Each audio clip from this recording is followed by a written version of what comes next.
more senior members, please tell our new members that I'm about to introduce that never happened. Joe, defend me. I will defend you. Absolutely. Thank you, thank you. I thought it was me. It wasn't me, though. It wasn't me. It wasn't you. It was me. And poor Francis is doing a presentation, and I'm like, Francis, are you coming on? Um, so You could blame the technology. It could have been the technology too.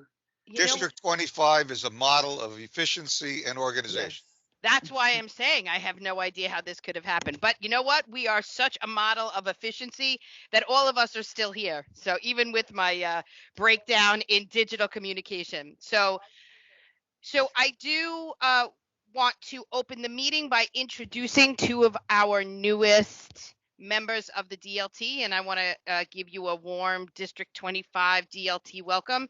So our first is our new representative for CSA. As you know, Dr. Mary McDonald retired, and we wished her well, but we're really excited to have Ms. Teresa Mashar.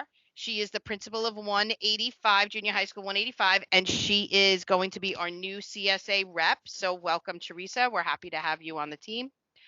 And then we finally have solidified our DPAC. We had our first meeting last week. Thank you, Esther, for getting that together. So all of our schools but one, and we're working really hard to support that one school, have PACs. And then Esther ran a meeting last week with our as a DPAC. Gus was there to help support as well. Thank you, Esther, for doing that. So District 25 is up and running with our PACs and DPAC. So I would like to welcome go ahead. I'm sorry. Can you add Queens High School President's Council to the list so the high school PACs show up to the DPAC meetings? Yes. Esther was actually saying that at the end of the meeting. So she's going to be working with her counterpart in District 25's high schools to make sure that their PACs are up and running as well. And then yes, and she's getting the information to make sure that they come. And we will include you, Shirley, also. Esther, I know that you're here, right? You hearing all of that? Yes, I got everything.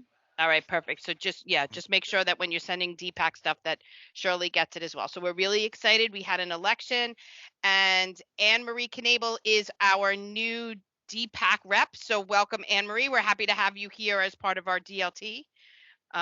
So Anne Marie also sits on CEC. So she just texted me. She has an emergency call to take for work. She'll be right back. Okay, that's fine. But we want to welcome Anne Marie. And you know what? Since she didn't get my email, then she wouldn't have known that today was a meeting. So Teresa and Anne Marie, Louis and Janet will be working to send you all the information that you need so you can make sure that you're adding all of our dates into your calendar and everything else that you need. If you have any questions, you could always ask them for support if you need any information as well. Janet, just also make sure that they have their schools that they will be supporting, because that is a change, not just to the leadership of the DLT, but also the schools, and they may want to reach out separately to talk about that. Okay. Shirley, remind between you and me, let's remind each other to make sure that the high school PACs are represented in all of the Queens DLTs. Yes. Yeah, Absolutely. I'm glad that 25 is focusing in on it. No problem. I have I'll talk to Esther offline. Don't worry. Okay. You sure? Okay.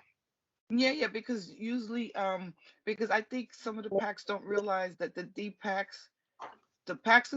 elections should have been done by President's Council. One of the President's Councils should have conducted the elections just like the PTA president conducts the PAC elections, for the PACs in the schools. So you know what? That's actually something we went through last year, and we were told by Face that President's Council doesn't run the election. No, that's incorrect. But if you ask them now, because it's supposed to model the school level.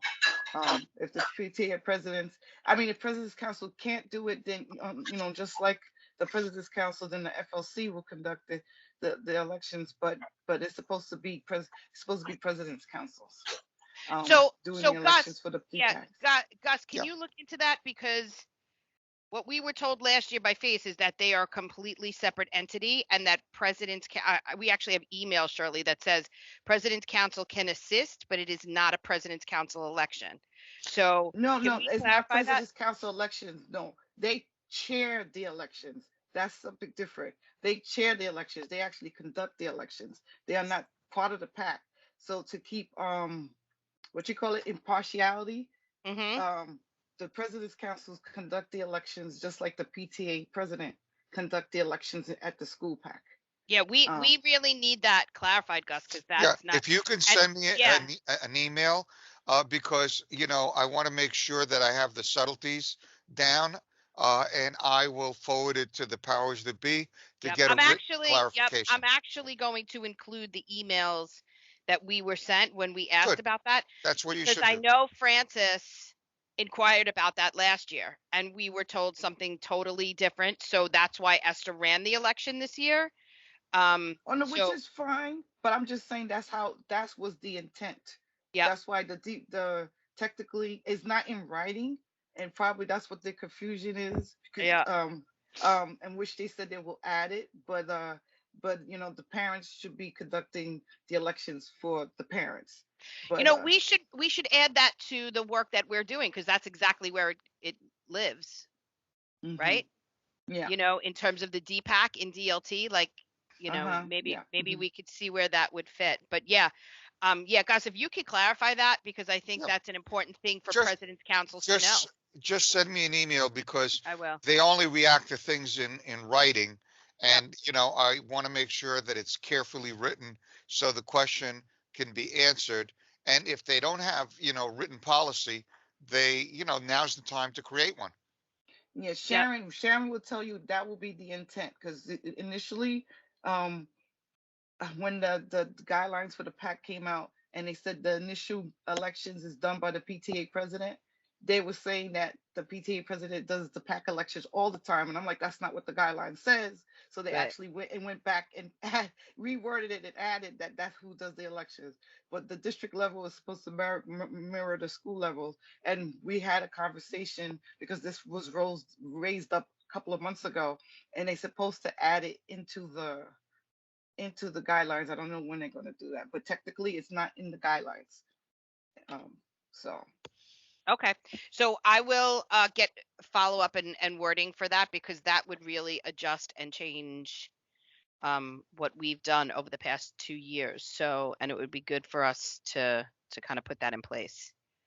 But right now, what we are up to in terms of DPAC is Anne-Marie's going to be working with Gus and Esther in terms of getting an understanding of the, how DPAC is going to work across the district, and she's working on crafting bylaws for the DPAC, because we do not have them as a district. So we're glad that we're up and running and we're able to support this parent leadership body across the do you district. want to you want an example of one? Would that help y'all? Yeah, Of a D? absolutely. Yeah, Okay, absolutely. I'll send it. Because I did District We'll 28. take it. Thank you. Thank you. I did District 28's DPAC bylaws. Yep. So And it's here we it's go. a And guys, just so you know, Shirley is a wealth of knowledge. Please feel free to reach out to her. Thank you, Shirley, for offering to do that and getting us up and running. We appreciate that. not a Yeah, problem. and I just want to say good morning. Shirley also helped me with there's some Zoom problems with what is it, the DOE account Zooms, and some of the PTA presidents are not able to sign on now and make meetings, and Shirley helped me with that too. I reached out to her and she told me what I needed to do and it was resolved. So thank you, Shirley. Perfect. We are lucky to have you, Shirley. All right, Louis, can you put up the That's agenda making me really? blush now, but it's okay. Can you put up the agenda so I could just go through a couple of things? This is the first time in the history of DLT that Gus doesn't have an agenda. Gus, I don't what happened? I gave you an agenda. It's just the review of the final DCP, the engagement policy, and 100.11. That's the only agenda item I have. It's basically I have a PowerPoint which I sent out. It's redundant. It's similar to the last one, that I did. The only news really to share is up to the district team to finalize the DCP, and I have some comments on the 100.11 plan, which I hope is working its way through the schools. So I will say this. I don't know if you guys have seen this, but District 25, Lewis, can you flash that up? Do you have the email which shows that District 25 is #1 in the city in our 100.11 plan participation? So everyone sitting here today, please reach out to your constituencies. Francis, if you could send something out to the President's Council President, Teresa, Deepak, everyone, make sure that they are taking the biennial survey, because it is what we will use to determine SLT health, and it really also supports us in next steps for trainings as a district. So I will say we are surpassing a lot of districts, but Danielle Johnson just found out that she was trailing behind, so she is going to be on it. So let's make sure that we get as many people participating as possible. Bill, if you could also reach out to the high schools to make sure that they have the link and that they are He has. prepared to take it. Lamar, UFT, if you Yeah, I could made ask your multiple chapter outreach. leaders to make sure that they're taking it as well. So Right. this way No we problem. have it. Since you brought it up, I just wanted to, Dr. D'Antona emailed me about a school last week in 25 that didn't receive the link. And so I sent him the link to share with the principal. And then I decided that that was a good policy to do for all of my Queens districts, including the high schools. So all of the community and high school superintendents now have the direct link to share, because I interacted with some other districts and some other schools. It's hit or miss apparently in people getting it directly. So the only way to boost participation, and I want the highest possible participation for the entire borough, is to make sure that everybody gets the link directly. So that's what we've tried to put into place, ladies and gentlemen. Yeah, we sent it too. Yeah. Okay, so does anybody have any questions about the biennial review? I know for many of you who have been on DLT for a while, you know how we have used this. And for those of you who are new to the meeting, it is a survey that many of you may have taken before if you sat on SLTs, and it is what we do to review what's happening in terms of expectations for SLTs. Last year, District 25 made our own biennial survey, and we use that to drive our directions and supports for SLTs. So we're glad to see this happening again in a more formalized way. Gus, do you know when we're going to get the results? Well, I was just going to chime in. I'm not sure whether when we're going to get the results. I'd like to get them next meeting, so we could incorporate the information into the DCP. I just wanted to mention, I want to assure the DLT that no matter when we get the results and whatever changes you make, we will have the 100.11 policy separate as a separate document. You'll adjust it and you will, enrich it. And then what I will do is I will go into the central database and make sure that that is incorporated into the DCP for this year before it gets posted. So, there may be a lag depending on when FACE shares those results. And ladies and gentlemen, this is an issue I've been talking about in every DLT, because everybody's DLT is a different time of the month. So they could release it in, March, but it could be after your March DLT, in which case, we have to wait till the next DLT to be able to work on it. So that's the issue at this point. Yep. And no, I don't have a precise timeline. I'll bring it up, but we'll see. Okay. Thank you, Gus. Which leads me to the SLT training planning. And I'm actually putting this out to the team because I'm a little nervous about doing SLT training this year because there's so many changes happening to chances regulations and expectations. But I was thinking if we could set up, and Lewis can do this, if we can set up an SLT training, we can do some of the things that we do as a district.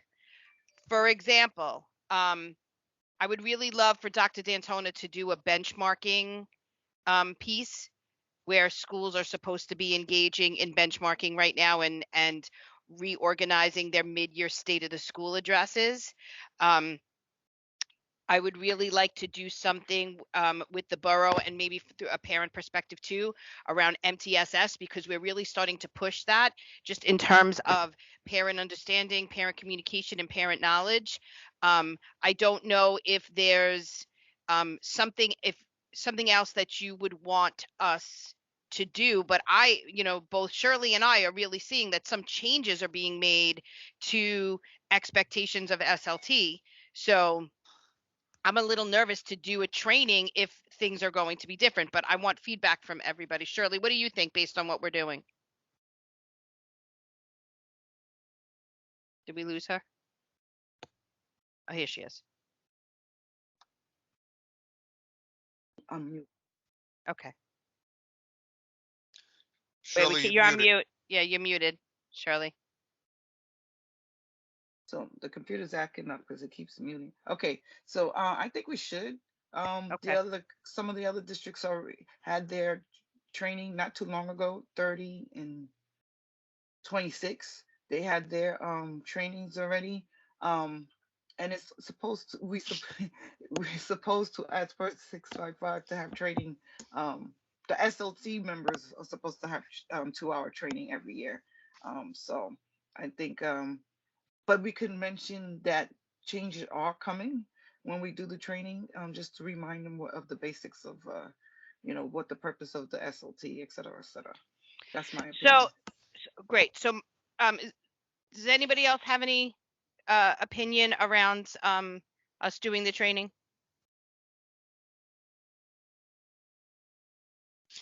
I just want to mention about the scheduling. Uh, I've been asked not to leave by Sharon and Rosanna Politano because I'm as some of you may know, I'm covering both Queens North and Queens South, and I expect to take blocks of time between now and June because I have to in order to use up and reduce vacation and sick leave. But I will still be, active until the end of June and supporting all of Queens. So, you can count on me whenever you schedule the training.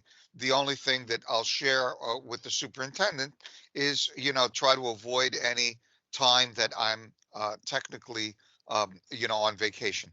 So how does everyone feel about running the training during our next DLT meeting from 9 to 11? And we can make it a webinar that is recorded. And if there's any SLT members that miss it, they can have access to watch it. Or would you want to do it at another time? Do you want to do it after school? Whatever is good for everybody here. But Lewis and Mike and I will organize, the format of the training. And of course, anyone who would like to present on information in relation to training SLTs, you're more than welcome. We will organize the PowerPoints and we'll set the agenda today. But is everybody okay with doing it at our next DLT meeting? I think our next March is a little slow for us anyway, Gus, and we're kind of done. Or do you think we'll be doing the biennial review? It's hard to say. I mean, they Yeah. may. I think there was a mention of getting the results in March of the biennial review, which would be terrific. But when in March that would come, I have no information on. I mean, it's really for goal setting for us. So maybe like even if it does come, we can just set that for our April time as we're working on, establishing our goals for next year anyway in April and May. So is everyone in consensus on running the training from 9 to 11 on the 14th of March?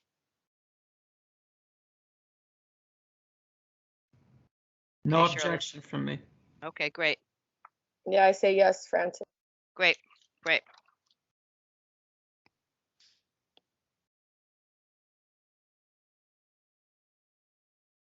Okay, great. So that's the time. So some recommendations that I think are important to do is I'm definitely going to slot Dr. D'Antona or slate Dr. D'Antona to do a state of the district and benchmarking model for SLTs. So everyone there is aware of the fact that this is really something that needs to be done. And this is one of the ways, and actually the way that the DLT goes about doing it. But I think it's important for all SLTs to know that it is a process and it's not something that it should be rushed through. So this is benchmarking of our goals. Where are we? Do we need to make any adjustments? Are we resetting the way that we're looking at our goals and action plans in order for students to be successful? So I would like to have something like that in place. I will also, and I don't know if anyone is interested in doing this, sort of like a very mini SLT 101, what needs to, how many members, what that looks like. I might volunteer Shirley to do the SLT 101. How are you, Shirley? Hello, how are you? Can I put you down? SLT 101? Yes, you can put me down, but if Gus is here, Here's Gus is- also I have a boilerplate SLT Title I hybrid that Central has made available. After this meeting, I'm going to send it to the district. You can take a look at it and make it your own. Chop it up, use some Yeah. slides, do whatever you want to do, and put in your own pieces. And then I don't, there isn't time to discuss it between now and the next DLT date. But you can send it out to the DLT members if you wish for any comment or discussion, offline. Yeah, I mean, and that training in itself is usually about 2 hours, but I think we can cut it, especially because we're going to be able to give them that PowerPoint in its entirety. We can kind of refer them to key areas. And as Shirley, if you're all right with that, you and I and Mike, and if there's anyone else on the team that wants to work on that piece, please feel free. And I just, need to say this. I say it, for all of my Queens districts. This is not a one-shot deal. If you feel, later on this academic year, you would like to revisit and have more training, either for the entire district or groups of schools, I will support you whenever you want to, 24/7, period. Perfect. Thank you, Gus. And then I am going to work alongside the borough to really talk about MTSS because I think it's such a huge part of where schools need to focus. And it really is a response to their CEP goals. So I'm going to make sure that we work with the borough so they are really talking about the state expectations, because remember CEP is both a citywide and a state document, the state expectations about MTSS. And then Francis and Anne-Marie, if you guys want to do the parent piece, and I know Francis is going to really talk about and she's going to present today on what she put together for President's Council based on what she learned at the CEC meeting and from the borough presentation. But Francis and I have done had a lot of conversations just about making MTSS really parent friendly. We do presentations around what MTSS is, but really kind of internalizing that for parents. So if you wanted to do something like that, we can organize that. And Anne-Marie and Francis, if you guys want to, and I know Anne-Marie, you're brand new and I'm just throwing you into the mix, but totally up to you, to really talk about how MTSS is such a huge piece for parents and should be considered in terms of everything when it comes to understanding school-wide goals and how we're really working towards making sure students are meeting standards, because that's what it's all about, and that's really where MTSS lives. So if you guys are okay with that, I will slate you for that as part of the agenda. And just so you know, even though we're not meeting together, I'm going to be sending you things along the way, but Mike and Lewis and I are going to be working with each group individually, and then we'll put it all together and I'll send you the presentation. Everybody good with that? Okay. And then finally, one of the things that comes up a lot, and she always does a really good presentation for us, is Paula Latito. She is the district's finance officer. And one of the things that we often read on our biennial review is that certain constituencies feel that the budget is not communicated to them. And what Paula does a great job at doing is really saying that the budget is always public and here's where you can access it. And it is something that should be used as part of the decision-making body of the SLT. And the monies that are spent should really be targeted and aligned to the CEP goals. And she does a really great job with that. So we can ask her to do that training as well if there are no objections. Okay. And then, as always, we do an introduction, and every single member of the DLT can introduce themselves, talk about, which constituency they represent. Joe, I know, does a little piece on CEC and who we are, and you invite them to the meetings. Yes. And Shirley and Francis, you might want to do that as an introduction too, especially now that things are virtual, where you would give the community access to, high school president's council meetings, as well as president council meetings, and at the District 25 level. I think it would be really great for constituencies to know when these meetings are and that they're public meetings and that they can attend. Is that, and we're in agreement with that too? Yes. Okay. Is there anything else that you guys would want to see in this training?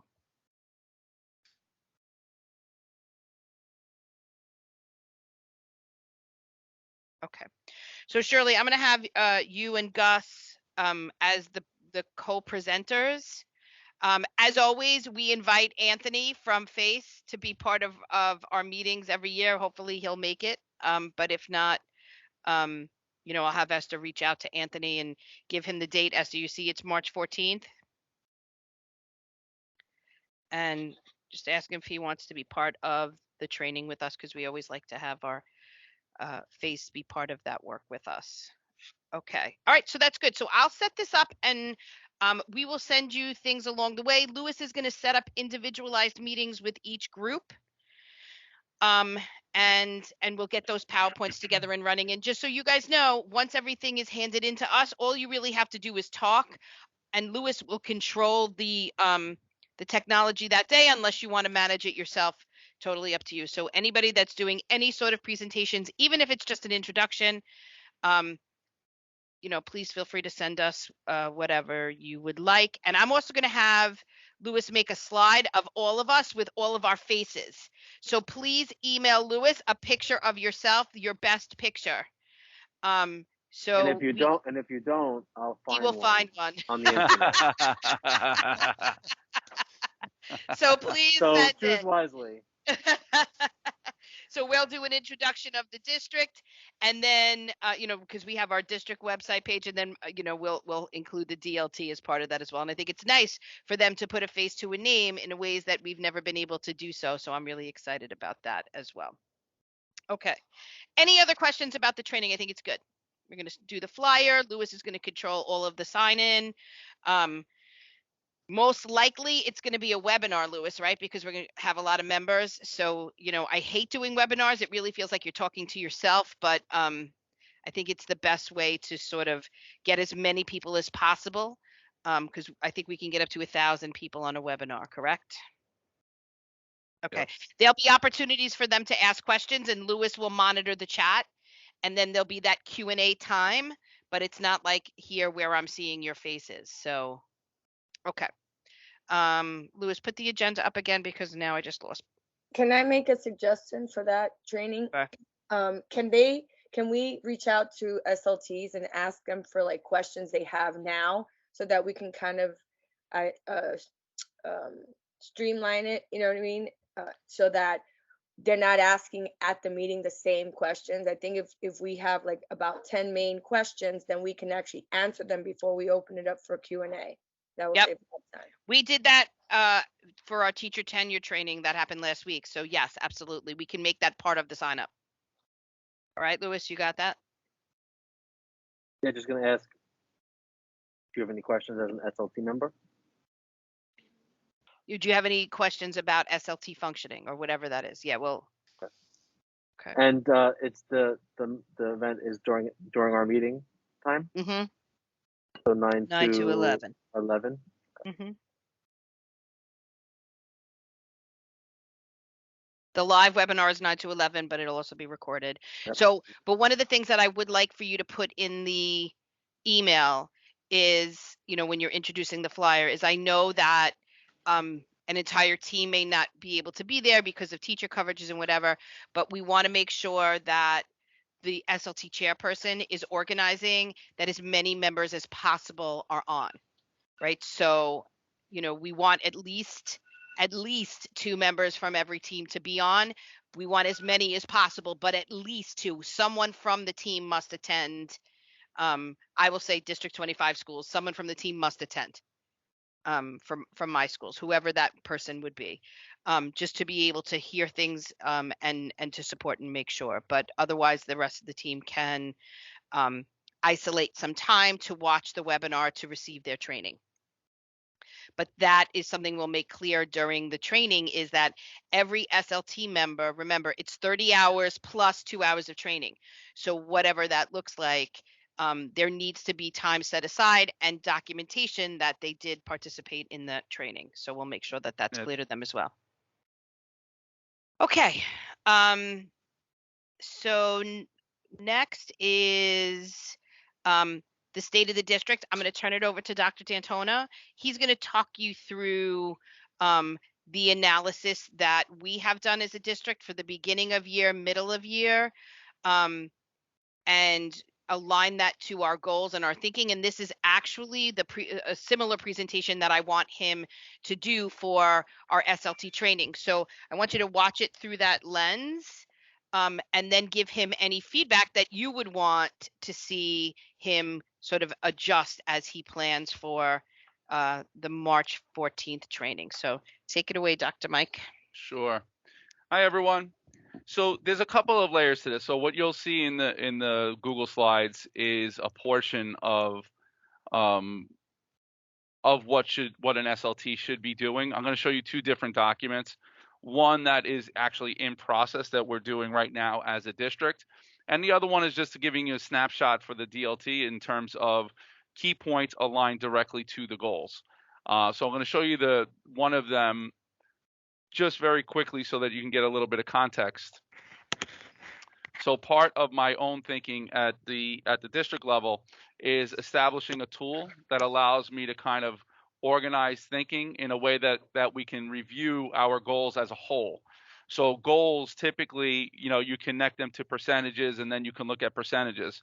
But there are things that also go into those goals, and those are some of the action steps. So For my own thinking, what we do here at the district level with Superintendent Domingo is think about it through the lens of here's the goal, here were the action steps that we kind of laid out, what element of the action step was realized, what wasn't, and then supporting the next step. So this is something we are actually in process of doing right now. But just to give you a little bit of context as to the process, this is something that we will share with SLTs moving forward, and it does help the process and keep our mindset in a space of reflection. So for today, what I am going to show you is our current goals in alignment with what current data states. We'll go through each of them from focusing on early childhood literacy all the way down through ensuring our students are college and career ready. Now, some of our goals are qualitative in nature, so you'll see examples of artifacts that represent and reflect what we're doing within the goals, and others you'll see hard data from the MOY assessments. Now, the first one, I am still awaiting. Now, the window closed on Friday. Acadian's information is a little bit different from iReady. The access is a little bit different. So I am still waiting on that. Preliminary looks, we have made progress.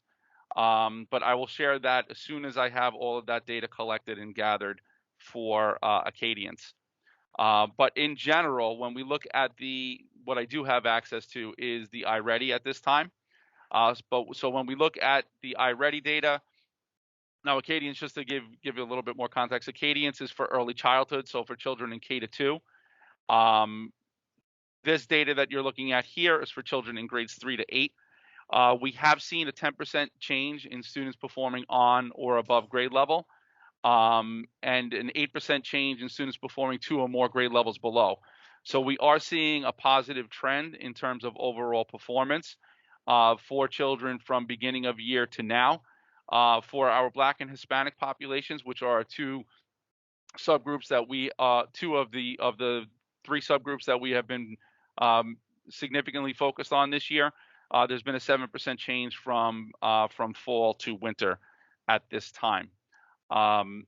So we are making progress. Still a lot more work that we need to do there, but progress nonetheless from beginning of year to middle of year. Our second goal was around ensuring a culturally relevant and sustaining curriculum. The focus of this work was around schools developing social action projects, with the professional learning that they're receiving from the borough and central around civics for all, with the expectation that all schools engage in a social action project before the end of the school year. There are also a number of layers into this work, which we are excited about. So all schools right now are engaging in professional learning.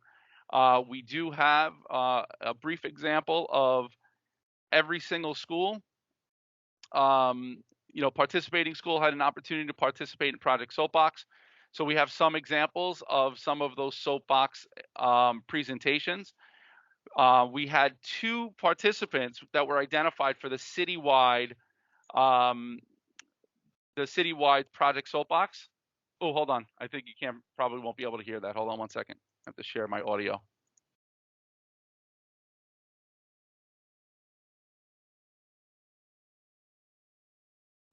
Okay, you should be able to hear it now.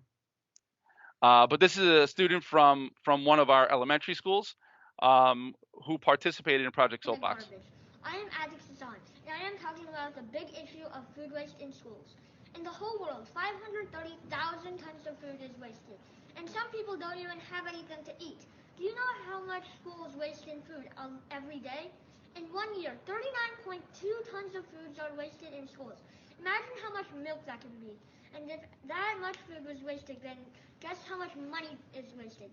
According to World Wildlife, $9.7 million is wasted. That money could be used to get better education programs or more tools for learning. Here's an idea.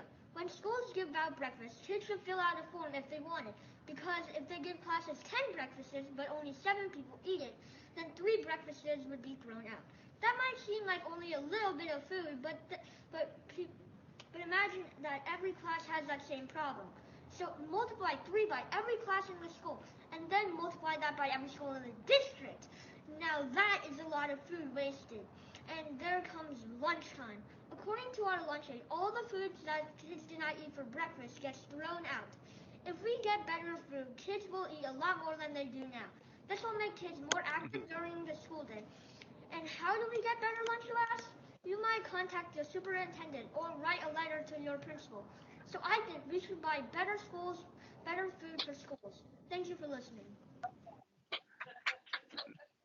So that is an example. Whoops, that is an example from one of our students that participated in this work at the school level, but certainly through the district-wide initiative.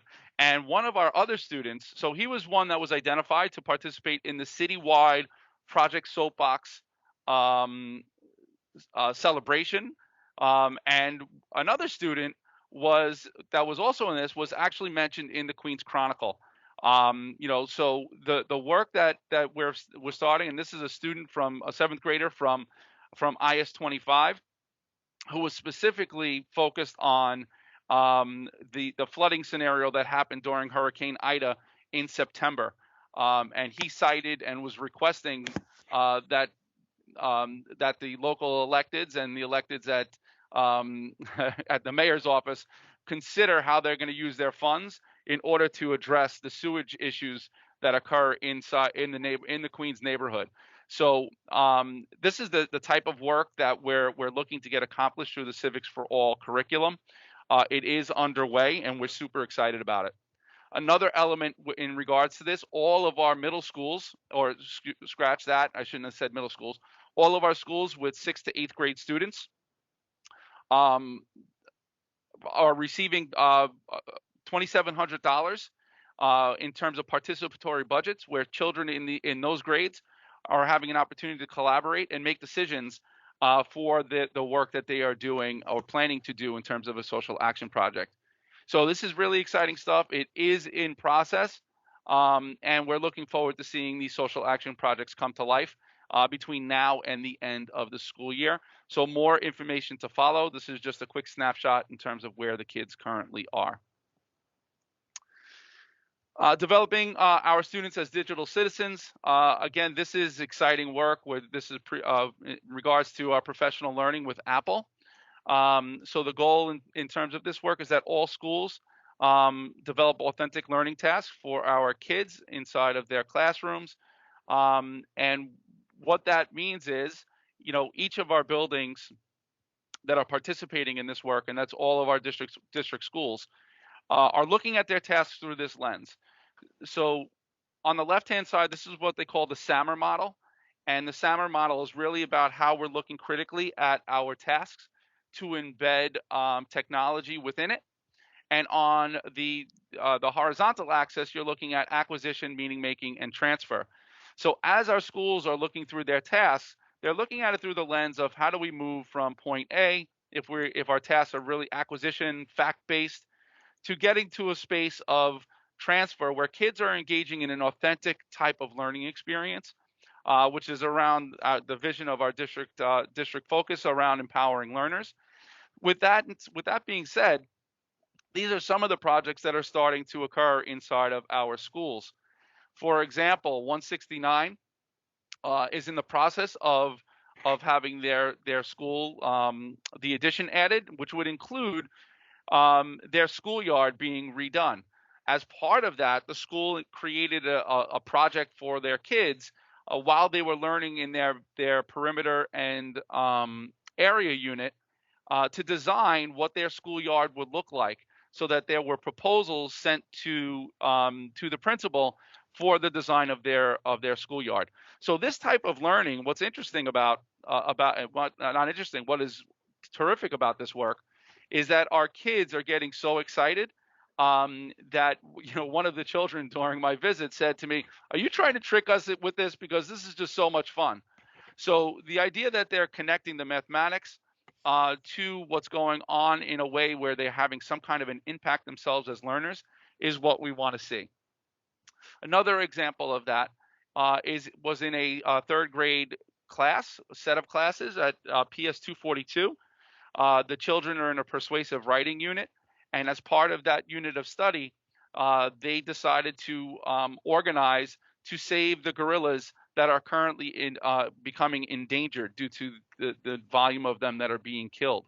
So as a school, the children in third grade designed and developed public service announcements for their peers across grades, particularly in grade 2. I was actually there to witness the children zooming in to the classrooms from their third grade classrooms, talking to their peers in grade 2, in the hopes of raising money to adopt one of the gorillas from the rainforest, which they were able to do. They raised over $700, and they've adopted a gorilla as a result. So those are the types of tasks that our kids are currently engaging in that we're looking to build across our units of study moving forward. Investing in special education. So this, obviously, you guys know, is a super important part of our work. The goal of which increasing performance by 5%. From our district data, from our district trends, what we have seen is that there has been progress from the BOY to the MOY, from the fall to winter, and it does appear as though we will be on track to meet the expectations of that goal. Current data indicates that we've increased from 20.3 to 24.4% from the BOY to MOY. iReady math data indicates a similar type of pattern. We have increased from 16.75 to 19% from BOY to MOY.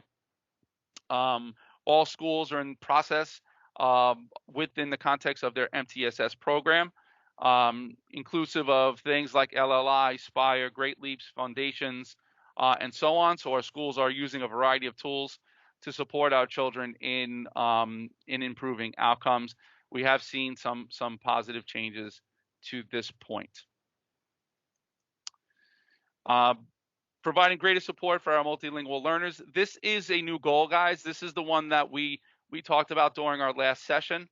Focus became on our ELs, particularly connected to social emotional learning and its connection to academics. So what we saw in the next slide in our DESA data, you will see that in general, 19% of students that were where this assessment was completed were considered in need of additional support when it came to optimistic thinking.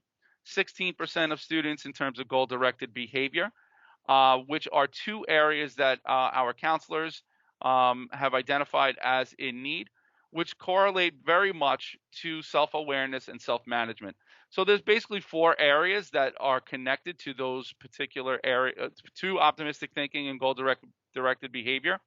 And the reason why we landed on this for our ELs is because of the 4,000 children that were identified as in need of additional instruction on the DESA assessment, 1,400 of them are English language learners, which makes up 34.5% of children identified as in need of social emotional learning support and instruction were for our ELs. So when we think about just in terms of overall performance, if we have a scenario where goal-directed behavior and optimistic thinking is something that is of concern in terms of improving outcomes, this is the reason why we've landed in this space at this time. So in terms of a process goal, all schools and their case teams were expected to identify each of the students that are receiving tier 2 or 3 interventions that are English language learners, with the goal of providing some additional supports through small group and SEL supports to improve those outcomes between now and the end of the school year, and certainly moving forward. So this one is new. We will not have a post on the DESA assessment until the end of the year. And, again, we started this one a little bit on the late side, just given the new addition to the DCEP as it was stated before. Okay. And the last goal is the math goal. This one was connected to improving specifically for our Hispanic and Black populations. Sorry. Yeah, no, I saw it choking in the middle of that statement. To increase by about 5% or more when it comes to our Hispanic and Black population in relationship to um, the assessments that we're administering during the school year. Now, when you look at our BOY and MOY, there has been significant progress made just in general in mathematics. Still a long way to go, but what we have seen is that there has been a 13% positive change in our Hispanic students performing two or more grade levels below. So we have improved by moving 13% of children that were in the two or more grade levels below up to one or more grade level below or on or above grade level. Similarly, for our Black population, nearly 14% positive change in relationship to that particular subgroup. When we're comparing the MOY and BOY, it shows that we have made progress. We've seen a 14.5% change in students performing on or above grade level, and then 8% change in students performing two or more grade levels below when we're looking at the overall district population. Now, the iReady assessment, while you're looking at these two graphs, they do indicate students that are in grades 3 to 8, but we also test our kindergarteners through second graders in this way as well. And from fall to winter, we have seen a 17% change in the number of students that are on or above grade level. So we have seen significant progress in relationship to overall math performance. When we're talking about the projected, which is basically the data that we've used to measure our goals, the projected outcome right now has changed from 22.8% of our Hispanic students on or above grade level to 26.2% on or above grade level, and for our Black population from 18% to 19.5% based on the BOY. Now, that is the overarching projections. When we look at growth from beginning to middle, we have seen a greater increase in percentages of students moving than what we see in terms of the projections. So the math goal is going to be one that we are going to continue to track over the course of the remainder of the year, as there are some concepts that we still have to work towards improving on, specifically in geometry and measurement. Interestingly, the area that we do perform the highest is in algebra and algebraic thinking, which is something that is important for our kids moving forward. But we do need to continue to emphasize those two other domains, not just during units when they happen, but during the school year as well. But that's just a quick little snapshot of where we are as a district. I know that was a lot to kind of just talk at you with, but be happy to go back to any of these that you have questions about. When we finalizing the DCEP, the high school goals will be added to the academic priorities 2 to 6, so we can see before finalizing it. Yes, absolutely. There are two ways of doing the high school piece, Shirley, and it's up to each district how they want to handle it. They could integrate the high school information, which Superintendent Lindsay's team has put together for each district, into the actual document, or they can add the high school component, which relates to each one of the sections except for early childhood, as a separate document following the community school district piece. Either way is acceptable, and I already know that some districts are doing it one way and other districts are doing it the other way. It's up to the district in its collaboration with the high school superintendency. Yeah, so Bill, if you would want to ask Elaine how she wants to present that. I mean, I know that we have the we have the high school part of the DCEP that we're going to present today, but the benchmarking piece, that would really be a great thing to do at our training as well, for them to see the K-8 piece and then the way a district model SLT should look at benchmarking of data across the year. So if you speak to Elaine and let us know. Did he? I can do that. I don't Not know. a problem. Okay. Yeah, and Not a and problem. now I'll find out if we want to have that separate document or combine it, and then do presentation. Not a yeah, problem. and Bill, we can easily add that right to this, this set of Google slides, and we can, adjust Okay. them as necessary. That's totally fine. Got it. Okay. And Francis, you have a question? I have a question, and I don't know. When we say ELL students, does that incorporate every ethnicity out there? Yes. So when we say Black and Hispanic students, how is that broken? Are you saying all those Black and Hispanic students speak English as their first language? No, you No, can have, not yeah. necessarily. No. So I'm just curious of the percentage of those Black and Hispanic students that speak another language as their first language, and as opposed to those who speak English as their first language. You could get that data. Oh Mike. yeah, all and of to that, highlight all of that yeah. is absolutely available. Yes, the vast majority of our Black population are not English language learners. We do have a significant percentage of our Hispanic students that are English language learners. That is, in terms of the differentiating between them, that is a quick couple of clicks, and we can share the difference between that too, for sure. Mike, my understanding is that one key way of determining this is what's called the home language survey. Is that still administered? Yeah. Yeah. But Okay. we have that data separately, that Yeah. we're able to disaggregate data by Hispanic Ls, Hispanic Ls with IEPs. There's a lot of different ways that we can disaggregate data. That's, the information becoming an L comes from the home language survey, but we can capture that, Gus. That's not Okay, so you have your own system. That's fine. I also have a comment on the presentation Mike just did on the last part on CCCR, college and career readiness. It's fine to do it through math, but remember that it's a college and career readiness goal.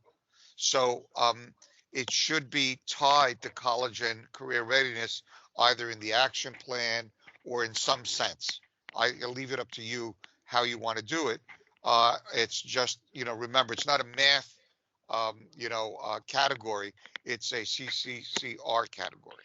Yeah, so the way that we have focused on this in the district is that the reason that we're tying it to math is to opening up the space of, if we start supporting our students in math from early childhood, that will allow them to have access to accelerated regions coursework by the 8th grade, which will open up opportunities for them to take more coursework in high school to prepare them more for college and career readiness.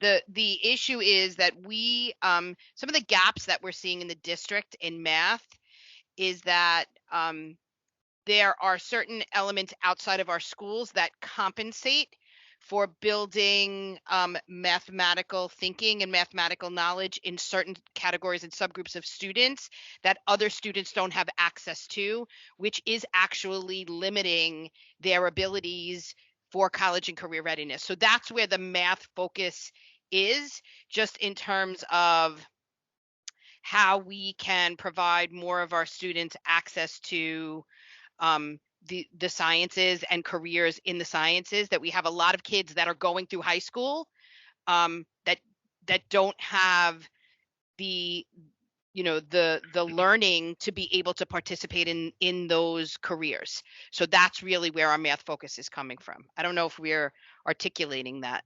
Yeah, that's what I expected, but just make sure that the link is clear in the way you present it. Yep. Okay. Sure. Okay, we'll do that. Yeah, and just so you know, to give you a little context, this is kind of the way that we've organized our information. So anything that we want to be able to see, we have the capacity to do that at the district level, with the data. So when we're asking to look at different patterns and trends, it allows us to kind of flip through what is available to us from the district lens through a variety of different variables. Now, what we just did here in terms of this little snapshot of information. Now, at the SLT, this would really be something that we should be sitting and digging through in terms of charts. All of the other information here is all contextualized from what's in the charts. So we're doing this in a a short version of what could happen at the SLT level by looking at these patterns and trends across the number of students that are meeting or not meeting, and then raising questions as to what's working and what do we need to do next. And that's a really important part for our school leadership teams, as well as certainly our district leadership team as well. A model. Thank you. Mike, can you go back? Yeah. So I before I Where want do you you to want me to go? actually go back to DESA, but I just want to kind of highlight one of the reasons why we continue to focus in the areas that we're focusing on, especially for our Hispanic students. Now, remember, our expectation is that we have rigorous learning opportunities for all students. And you see that in our work with Bank Street, with Apple, where we are targeting the needs of all students. However, I think it's really important for this DLT to know that if you go back and you look at the wording of our goals, it really talks about disrupting some of the historical learning gaps that we face for our marginalized students. And if you're slowly watching the trajectory of our student demographics, every year we are increasing in our Hispanic populations, right? So I remember a couple of years ago, I was saying 1 in 5 students in District 25 are Hispanic. Now I'm saying 1 in 4 students. And now soon I'm going to say, 1 in 3 students. So I think it's really important that we understand and that we communicate to our SLTs and to our constituencies is that one of the things that we really need to do is figure out why these things are happening and really target them. And we're doing a lot of work internally across the district in leveraging that communication and information to our schools, which is why we have our ILA teams, which are focused on an equity problem of practice. But even when we're asking our schools to do that, it is a little bit difficult for them to, because our schools build a community of love and caring and a sense of community tied into their school, right? So you'll see one school, one mission, 165, or 184, learning for life, and teachers look at students through the lens of working within a school community. What we're working toward, and I love that, and I think that's amazing. I think we should continue to do all of those things, right? Miss Mishar, I say to her all the time, she's like the most highly branded school in the world. If there was like a designer name for branding of schools, it would be 185 because kids wear different color shirts, different designs, every year something different. So, but what we're spending a lot of time talking about also is seeing kids for who they are too, not just in the capacity of the schools that they attend, and really building on that. So I think it's really important for us to be able to encourage to have those conversations in a way where although people may feel uncomfortable about that, but to say like, how are we going to tackle this? What does MTSS look like for certain groups of students over others? Because you want students' individual needs to be addressed as well of building a sense of community, right? And civic work.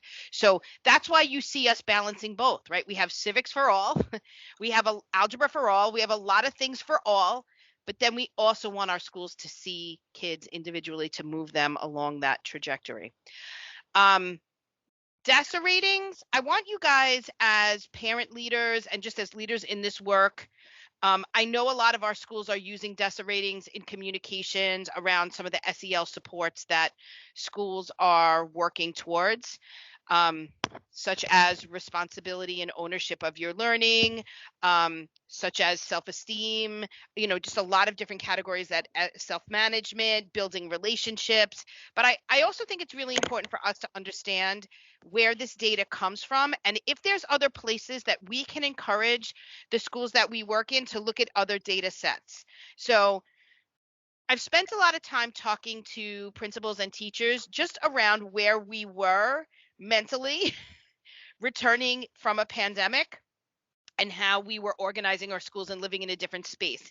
Now, remember, DESA was taken by teachers in November, beginning of November, right? So I just want to say this, and this is not blaming teachers. This is saying that when I had conversations with teachers during that time, they were having their own issues with all of these things because it was a change for them and the pandemic was not gone and there were a lot of concerns in place and they were teaching differently.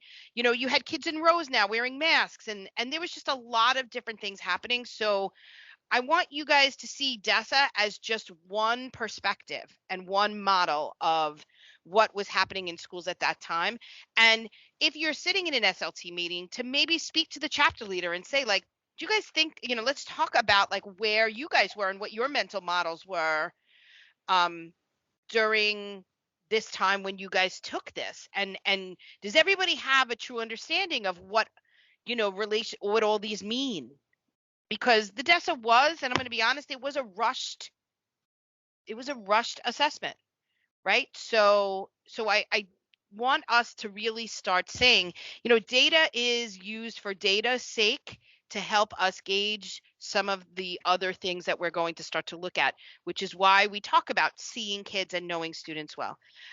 Francis, did you have a Yeah, I have a question. So, did anything good come out of the pandemic? I think the only thing good that I did see was that the class size was so little as for the people who went in school that All right, so yeah, so I'm just going to say there's a ton of good that came out of this pandemic. I'm sorry. I'm really sorry that you feel that way. There are so many really amazing things that happened from this.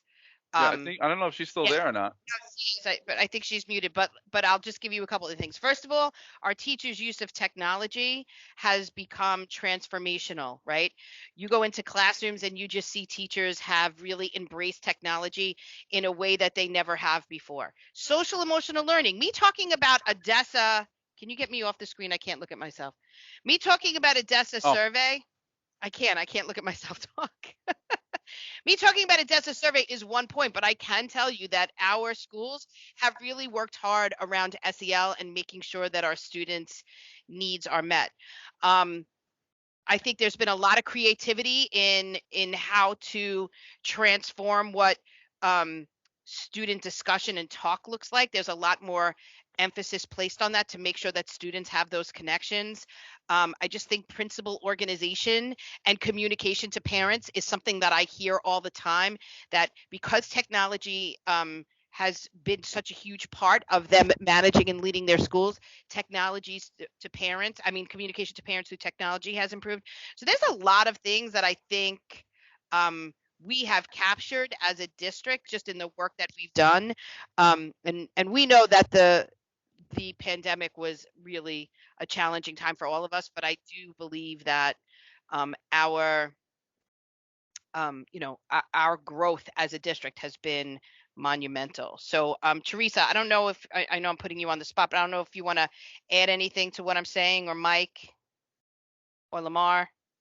We've discovered through the pandemic also that one parent involvement has increased. That's one thing that we're seeing at our schools because there's more parents have access to more of the meetings. So we could do morning meeting, afternoon meeting, anytime. Another thing that we're seeing is that children want to talk more. So they do speak a lot more about what's going on in their lives, what's going on at home, family life. We are seeing that as well. So that really does help when we're focusing on each individual child. yeah, and I think it created opportunities that not that they didn't exist before, but I think there was an added sense of urgency to really know children differently than what we were able to think about beforehand. So that added layer of you know, not being in school for a year and a half laid an extra an extra opportunity for us to really dig in and find out where kids were, what was going on with them, how were they feeling, and that being able to know children like that is a super important component of our jobs, and it created opportunities for us to figure out different ways to do that. So I think that was a really important part of this too. Okay. So I know, Francis, that we lost you again. Did you want to add to that?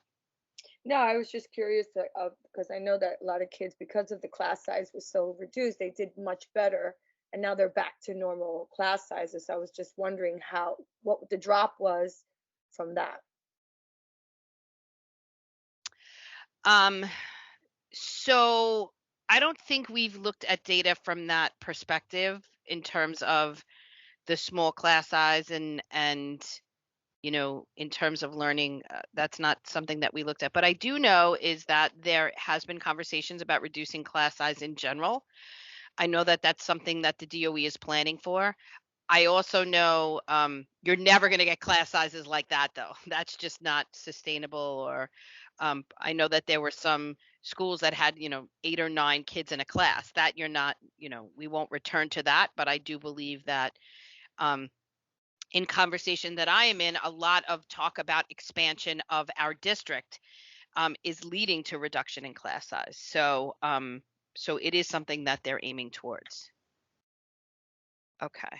All right. So the next piece that I want us to go through is something that I think is attached to what we were talking about and what Francis was saying. Just about what good came from all of this. And I want to talk about how we as a community have really come together around MTSS.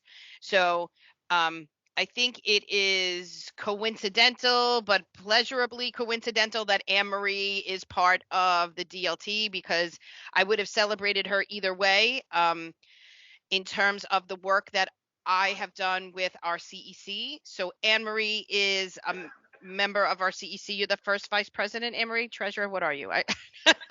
So you are the On chair. the CEC? No, Yeah, on the no. CEC. CC. This On the IEP seat. Okay, yes. So she is the IEP seat, and she is also in charge of the special education subcommittee. So Anne-Marie has and her subcommittee have really played a huge part of elevating the needs of special needs students and making sure that their voices are heard. Anne-Marie has also expanded to focus on the district needs of our most struggling learners, whether they have IEPs or not. And that really is the focus that we are elevating in the district around MTSS. So one of the things that Anne-Marie had asked of us, which is where I'm going to place the presentation with Francis as well, Anne-Marie had asked that we work with the borough office to really do an introduction to MTSS from a parent perspective. So that happened at our last CEC meeting.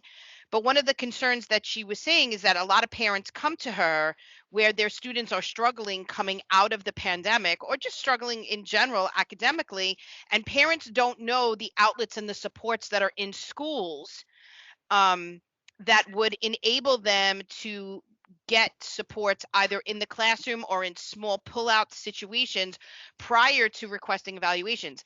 I would say most of our evaluations that are coming from our schools are coming from parents, which is fine. That is a parent's right to request a special education evaluation. However, in Anne-Marie's conversation with a large group of parents, she was gaining that there were some that truly understood that there were certain levels, and then they were asking for the evaluation, and others that were going straight to the evaluation because they didn't know what else to do. So it was really important for Anne-Marie that there was a community engagement around MTSS. And so we worked with the borough office to do that. And then as part of that learning, Francis and I have had separate conversations around MTSS in general, but Francis took that presentation and she created her own that she wanted to present to President's Council around what PTA presidents and boards should do to A, support parents, and B, to engage in conversations with their principals. So I think both of these topics and both of these presentations are completely parent driven. And I want to thank Anne Marie and really welcome her here, and thank Francis for doing that too. I think it is such an important piece for our families and parents to know what MTSS is so that they can engage in those conversations. Another piece that I want to put out there and communicate, and Francis, if you can add this to your presentation. Parents are not utilizing parent engagement time in the way that they can. It is really important that you call your school's parent coordinator to make sure that families know when their parent engagement time is. There is mandatory time each week that teachers need to set aside where they can engage with parents. Now, one parent can't always speak to their teacher once a week because, if there's 20 kids, 25 kids in a class, but this is time that is not being utilized in a way. It belongs to parents. Parents should make connections with their teachers and they should utilize that. So that's also something that I wanted to promote to our families. So Francis, if you can consider that too, and it's something that we're going to put in our DLT, SLT training, that parents should know the times that they can engage with teachers. I don't know any other organization outside of New York City that has this time that teachers need to set aside solely to work with parents. So I think as a district, we should utilize that more often. So Francis, before you do your presentation, I see Joe's hand up. Yes, I just wanted to comment because we had this discussion at our last CEC meeting, and it was a fantastic meeting. I was so surprised that there were parents from other districts that came to our meeting, and they wanted a copy of the presentation, right? They were really impressed. They were questioning about it in their district. So I thought it was something wonderful, and it speaks volumes about what you're doing and what we're doing in our district. So it's a great thing. Yep. And I definitely think you guys should continue this work in collaboration because it really is based on parent knowledge and parent understanding, which Amory, in the beginning was the goal of the CEC all along. Like, how do you build capacity of parent understanding so they can engage in real conversations about meeting the needs of their students from both a special education lens, if that is where they need to be, but also through an intervention and multi-tiered system of support lens. So I think we're onto something really good here, and I want you guys to continue to work together because you do have, two different. You each have connections to the community around and people reaching out to you. So, okay, so Francis, so at our DLT SLT training, what I'm going to do is merge the borough-wide presentation that was presented at the CEC with Francis's presentation that she's doing for President's Council. So Francis, do you have capacity to share your screen?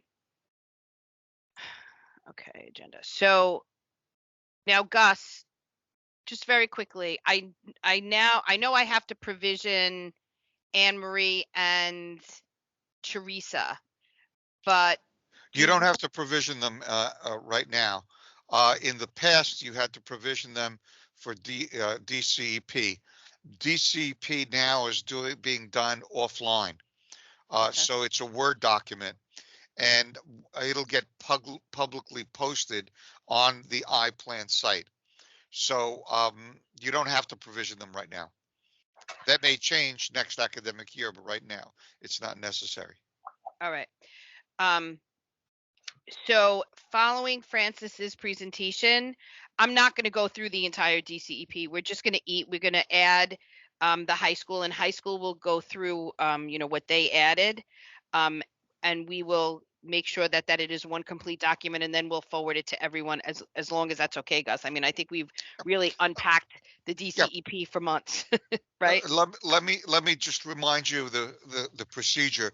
The procedure this year, as it has been in the past, is that once the district and the superintendent satisfied that the DCP is final, I need a email from the superintendent saying that with the finalized version attached. And Okay. then that clears me to put it into the central database and Okay. for public posting. What I'm going to do is I'm going to ask iPlan to, the central database people to hold it until I make sure that the 100.11 plan information has been updated because Well, we I don't want to updated our cause. 100.11 last year, didn't I we? know, yeah, Yeah. but you're Yeah. going to get survey results Yeah, the this biennial, year, the new Right, survey right. right, results are in there. that you may want to use, to update it again. Okay. So that's the only glitch in terms of the posting, but it's not a District 25 issue. It's a citywide issue, depending Okay. on the timing. So that's it's finalized, and then the other piece, and I won't bother with my PowerPoint. It's the same thing you've seen before. The other piece of it is once I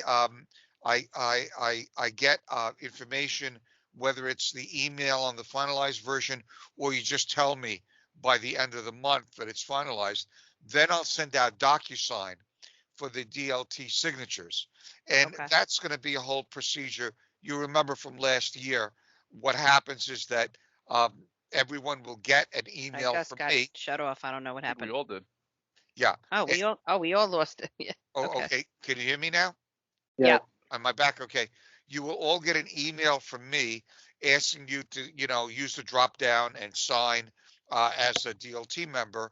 And it often goes into spam. So what I'm going to do is I'm going to email the district office so you all get emails to look for it for it's coming, that it's coming. The other nuisance is that it's time sensitive. So if you're busy and you don't click on it within a certain period of time, it disappears. So based on my past experience, I usually have to send it out more than once. So I'll send it out more than once. And if you get it a second time and you've already signed, don't sign a second time. Just, ignore the email. But it's a procedure and it'll probably take a week or two before we get all of the DocuSign stuff done. Okay. All right. So as part of that, that brings me to the review of the DCEP. So Mike and I are going to do one quick look over, and then we are going to include the high school piece that Bill is going to review today. We're going to email all of it to you, and what we're going to ask from you is just an acknowledgement, that you're accepting it as is, and then we'll forward that to Gus as the final copy. So once you receive it, if you could kind of look it over from the lens that you choose to look over. We've seen so many parts of this throughout, from the summer through now. It's not going to be really anything different. Any of the changes that we've made, any of the adjustments that we need to make, you guys were there the entire time. So just if you could send that final okay, and then we'll send it out. So that will be coming, sometime this week if you can read that over. Okay, here we go, Francis. And you've updated the parent engagement policy already. So that needs to be checked and make sure that we have the updated version in it. And Okay. the other procedure, which you do every year, is send it to the translation unit and then distribute it district wide. Okay, perfect. Thanks, Gus. Okay, Francis, you're Okay. on. So for those of you who don't know me, my name is Francis Gonzalez. I am a parent leader here in D25. I'm also on the PTA of my school and on the SLT, both my children's school in 25 and president of President's Council. So I'm very involved. I love supporting parents. I love supporting our district and whatever we can communicate to our parents. And so I came up with this because I did see the presentation. It was a little sophisticated for many parents. So I figured, let me just kind of make it simple so that I can tell. I think this is very important, not just for parents. I also think it's important for teachers, that sometimes teachers don't know what interventions they need to put in place before they go and tell a parent to have their child evaluated, because there's still a lot of data and observations that need to be done. And this is something I'm learning now, and I'm learning so much, and that's why I want to pass it along to the parents. So this is the first thing is we always abbreviate everything, and parents say, what is MTSS? So I think we have to step back and say it's a multi-tier system of supports for children. And I say before the IEP, because a lot of parents run to the IEP because they feel that their kids are not, they don't know their kids can be supported in the middle of that. So a lot of children in our have IEPs that probably don't need them, or could have just used MTSS. And I think that's why we're taking a closer look to see if we can help these children and help them with the services that they need now, especially after the pandemic and even before then. So we just need to understand what it is first to help. And it's not just academic, but it's also behavioral. So I just wanted to point that out. You can go to the next slide. I'm just skipping through this. I don't like to read the words on the slide. So I think the most important thing is to know that when does your child need additional help?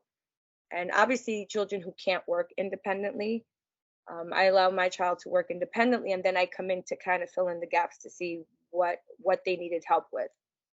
Lack of understanding of the work, right? If they come home and they say, I don't know how to do this, and that's a problem.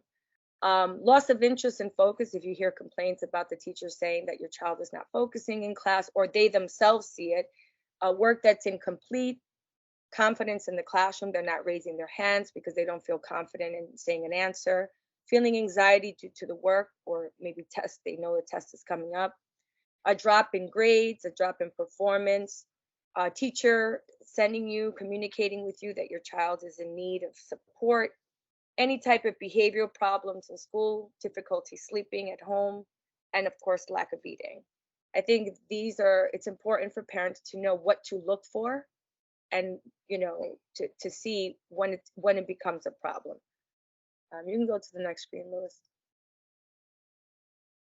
Then we also have behavior, which is very important, because a lot of the times people think it's just academic. And I think that's something Danielle pointed out, and say, let's kind of separate each one so we don't all group it into academics. There are just behavioral issues. They're just people who have social and emotional issues in school. Maybe they can't, communicate with other students effectively, or they could use better self-control, or learn how to deal with other people's different cultures, different personalities, how to resolve conflicts in a positive way, and how to build their self-esteem, which is very important for a student to succeed, and just to help deal with their everyday anxieties, because we all have them. Next screen, Lewis. And here are some things that what we can do. Obviously, we always have to talk to the teacher. And if you need to, you talk to the principal. You definitely have to communicate with the schools so that they understand that there is a problem. And hopefully you would have already heard from the school if there was a problem. And you talk to your child and find out what is it that they're struggling with. They may not know. But sometimes, I could give you an example. My brother, when he was younger, he was having a lot of trouble doing his work, and the school wanted him evaluated, and it turned out that all he needed was glasses. So it was his eyesight, and he didn't even know that he had a problem with his eye. So these are conversations that we need to have with parents and children, because sometimes the children don't even know that they have bad eyesight unless they tell you they're seeing something blurry. So these are just little things. So we need to sit with them and see what they need help with, and kind of fill in the gaps. We need to come up with a plan at home and in school, so that we can actually work together with the school and see how so the child feels supported in both areas. Go ahead, Daniel. You want to say something? Did you see me breathing?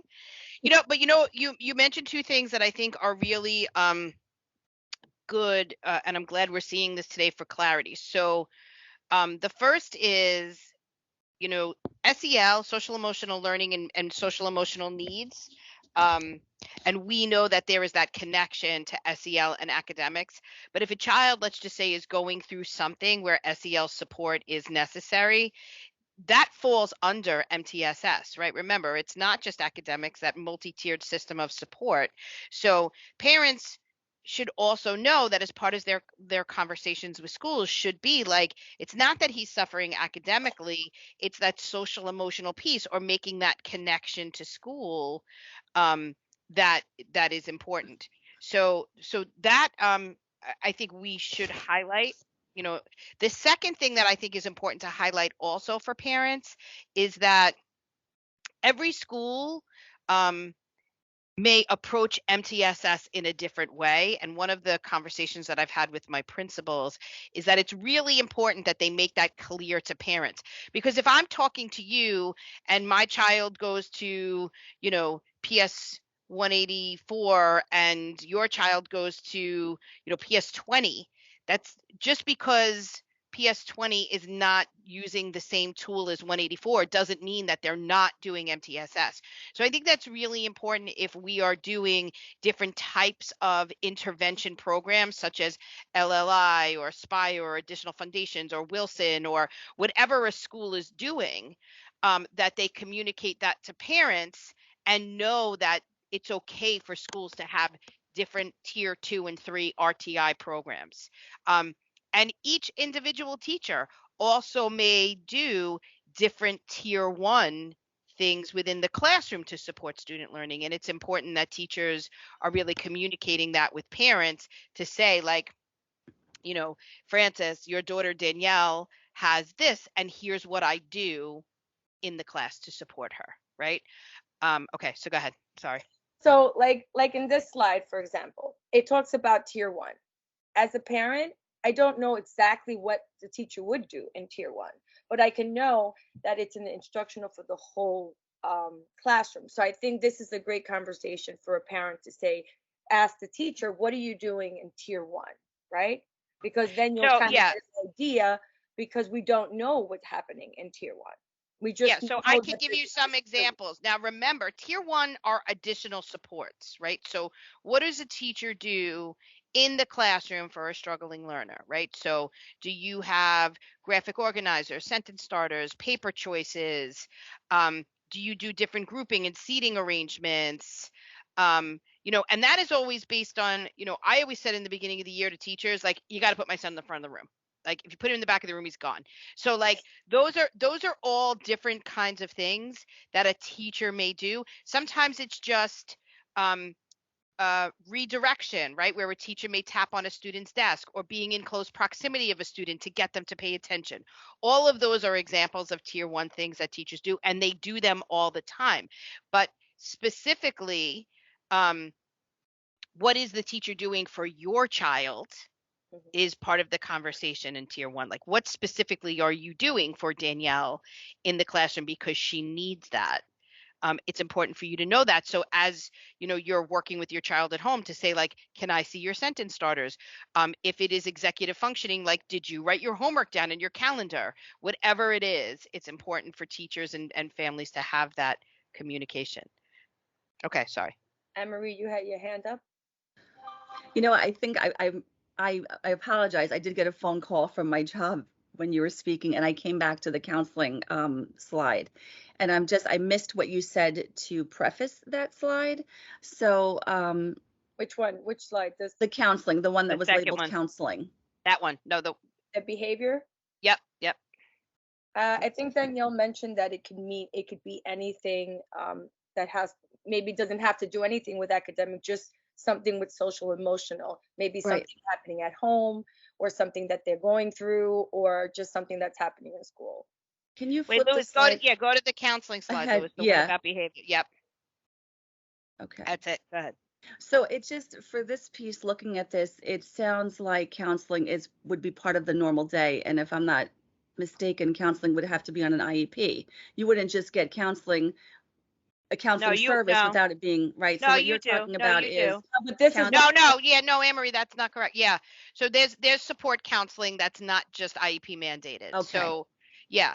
But it's also, when you think about it, it's also when we look at SEL and some of the things that are happening at schools, sometimes, and especially the DESA, counselors didn't take the DESA, teachers took the DESA, right? Right. And it's to make that connection. So if I'm seeing that there's appropriate, because the slides here and some of this, you'll see the direct connection between the borough and what Francis took. Those are DESA categories, right? Okay. Appropriate school behavior, self-control, peer relationships. So what we're working at the district level is really working with counselors to do their mandated counseling, but also if a child needs at-risk support, that's MTSS. Okay, that's what I was. That's what I was, that was tied MTSS together. Got it. Okay, right. thank Yeah. you. Danielle, But then the other layer is tier one is what are the teachers doing in the classroom for students that have anxiety, where like, I talk to my, daughter's teachers all the time because when she gets overwhelmed, she starts to cry in the middle of class and then they send her to the guidance counselor and then I'm on the phone to school. I'm like, listen, when you guys give 6 tests in a day, yes, she's going to cry.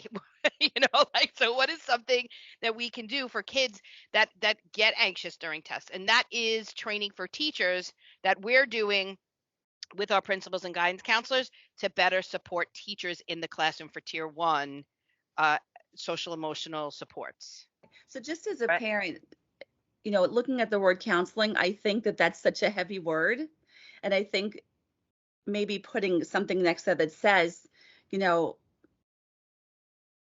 explaining that out a little bit more, in school supports, emotional support during the day, just not so, does that make sense? So technical sounding?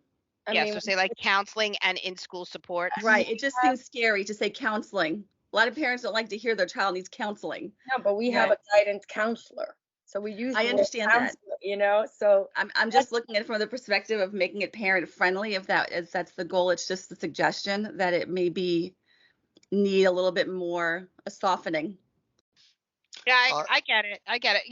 I think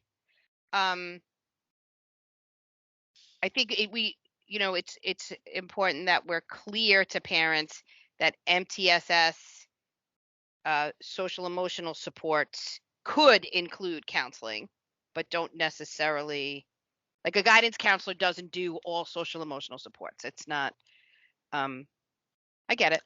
Danielle, can I chime in for a minute? It also relates very closely to Title I and the PACs. We use the term support services.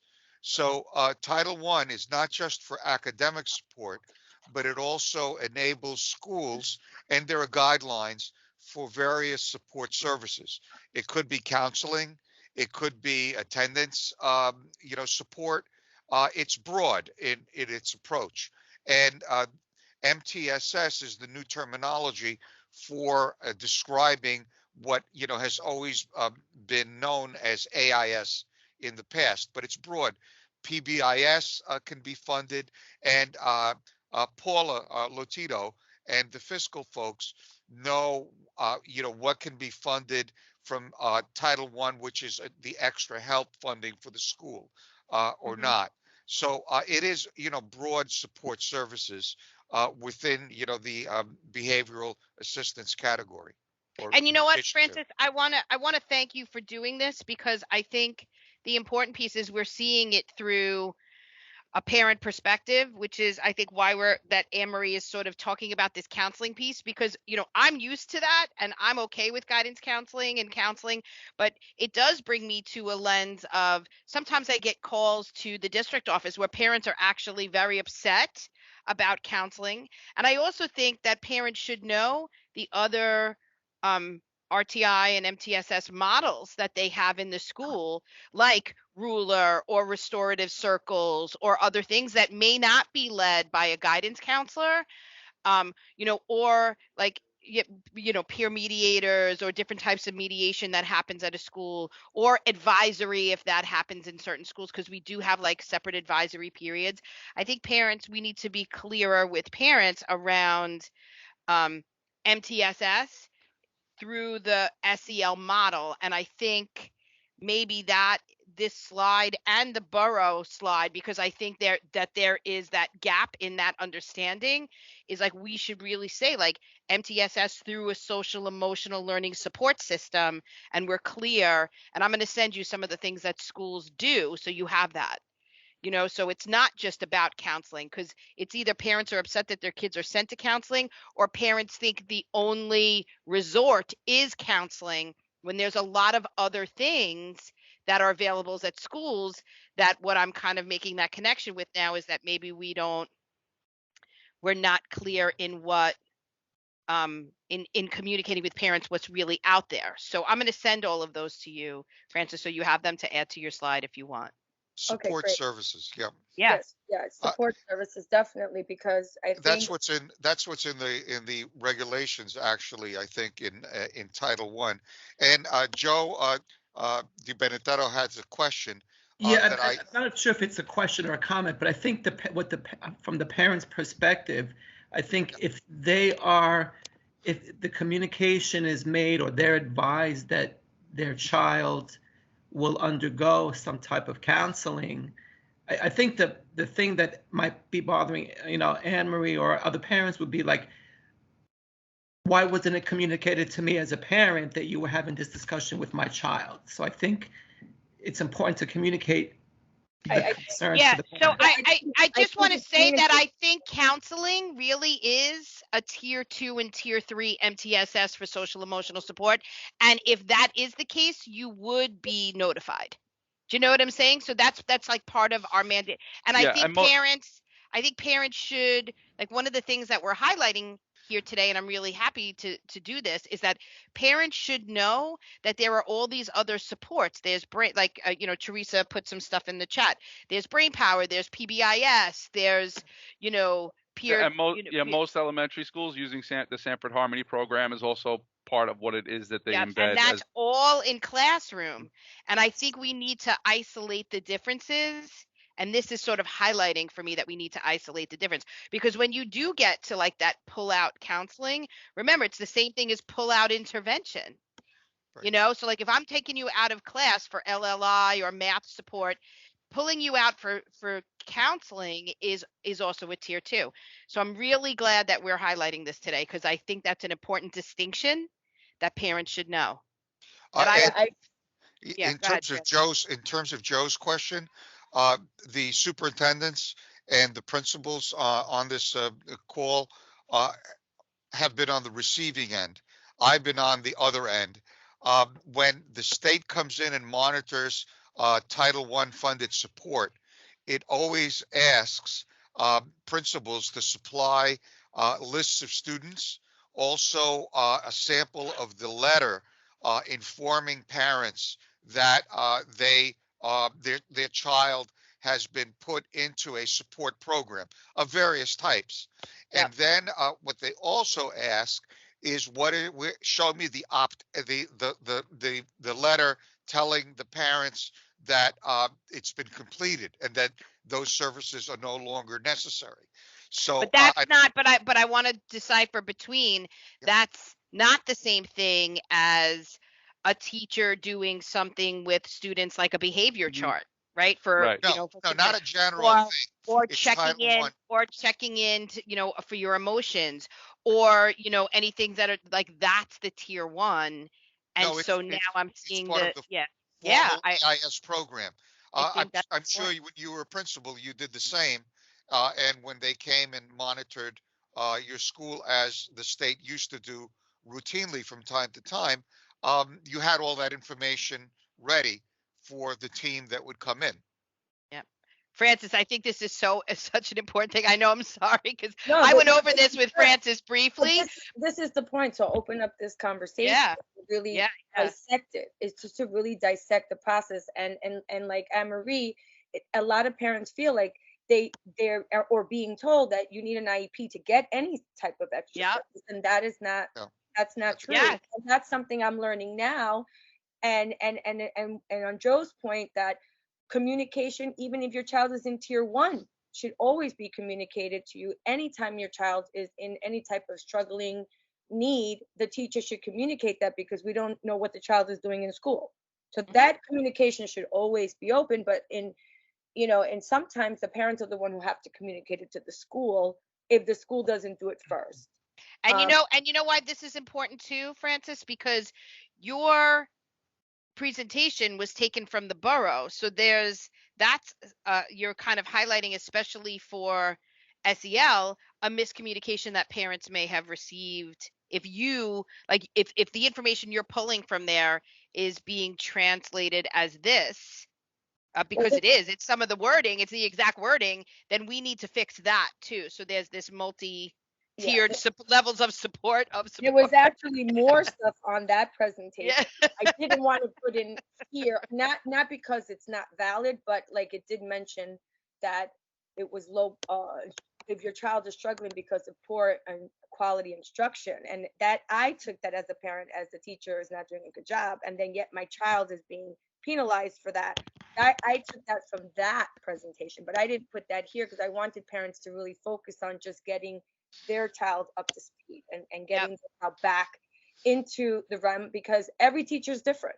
Every Yep. teacher teaches differently, and and students are different. You have the visual learners, audio learners, and some teachers are more engaging than others. And that's just the reality of it. And I think that there should be, teachers just need to be able to observe the students better and kind of put them in the right environment. Or I'll take it a step, teachers need to put that child in a better environment so that they can learn better. Like with a nurturing teacher, if a child is very needy, maybe they should be put with a nurturing teacher and not a teacher that's so rigid, because then that student may shut down. So I think it's very important to really understand the children and know where they belong and where they put them to support them in that way. And it's almost like seamless, right? Because the children, they're being supported without them knowing they're being supported if you put them in the right environment. Tier 2, as Danielle mentioned, you would already have received some type of communication from the school, or sometimes they still do that. They put children that are struggling in smaller groups, and that kind of helps. And I believe if everything is resolved in Tier 2, it doesn't get to Tier 3. Yep. Correct. Now we could say, and this is where Dr. Dantona and I really, we want to clearly identify, but once again, schools see it differently. So for example, if you have a guided reading group in Tier 2 during the school day, and the teacher is working on something besides the curriculum, that could be Tier 2. Tier 2 could be morning after school programs. Tier 2 could be pull out during the day. But it is usually in small groups, and that's the way to really identify Tier 2. It's children who have the same skill issue, that are working in groups to target and make improvements to that skill. Go to the next.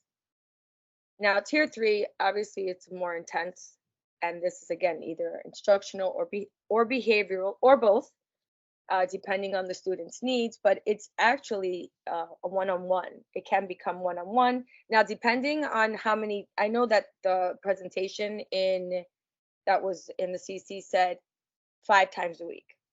I don't know if that's something that's going to be for every child, because it also depends on the support that the school has and how many teachers they have to offer this. So I don't know how many times, and I don't want to put that something's going to be given 5 times and it's only given 1 time. I think each student would come up with their own plan of how many times a week they can get services, but it's most important that this is communicated to the parent and the student as well, so the student knows when they're receiving the support.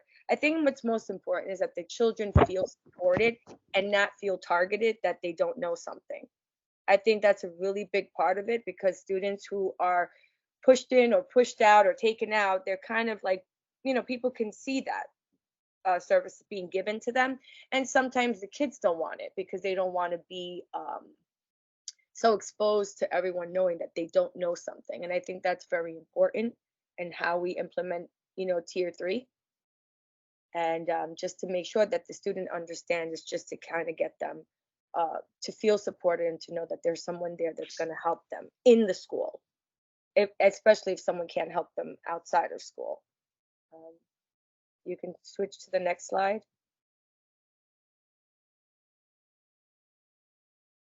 And I just go down the process of, what MTSS is as a whole, and how the school conducts the screenings for each a student at least 3 times a year. So the school can kind of gauge where this child is and what services they should be getting in order to maybe help them to be on target. And I think that's very important. And then we have questions that parents should be asking the school, right? What curriculum is being taught in my child's classroom? Sometimes we don't ask those questions. We don't know. We kind of know through homework, but if we didn't have homework, how would we know what the kids were being taught? What are the targeted interventions that my child's school is using if he's struggling in the classroom? That's a big question. I didn't even know to ask, and now I know to ask it. I didn't even know there were interventions. I just, um, everyone always told me, if you don't know, just have your child evaluated. And I think this is why this is very important. What are the formal guidelines of my school for progress monitoring? And that I usually get in SLTs, we get to know that, but parents that don't attend SLT meetings, they won't know that. So that's something that maybe PTAs should talk about, maybe give an SLT update at their PTA meetings of what's happening in the school, how the children are being evaluated, and just making sure that they are on target. How I will be informed of the progress and stuff like that. Go back. Thanks, you, Louis. You're trying to hint me. What happens if an intervention is not working, right? It's a great question. All Yep. these things are questions that parents should be asking, or whatever advocate the child has, whether it's an uncle, aunt, a parent. Nowadays, it's just a guardian, anyone who can be there for that child to advocate. It's very important that child has that support. And we need to know if something's not working, what else can we put in place? Maybe try something else. Okay, you can go to the next slide now, Lewis. And most important is we have to support our children, right? Here are some tips: making reading an everyday habit at home, communicating with our child's teacher, monitoring and assisting in homework assignments, and just ask for regular monitoring reports. Talk with your child about their progress and how are they doing. Do they feel that they're struggling? Do they think they need extra help? And have these conversations, because they know more than we do about their learning.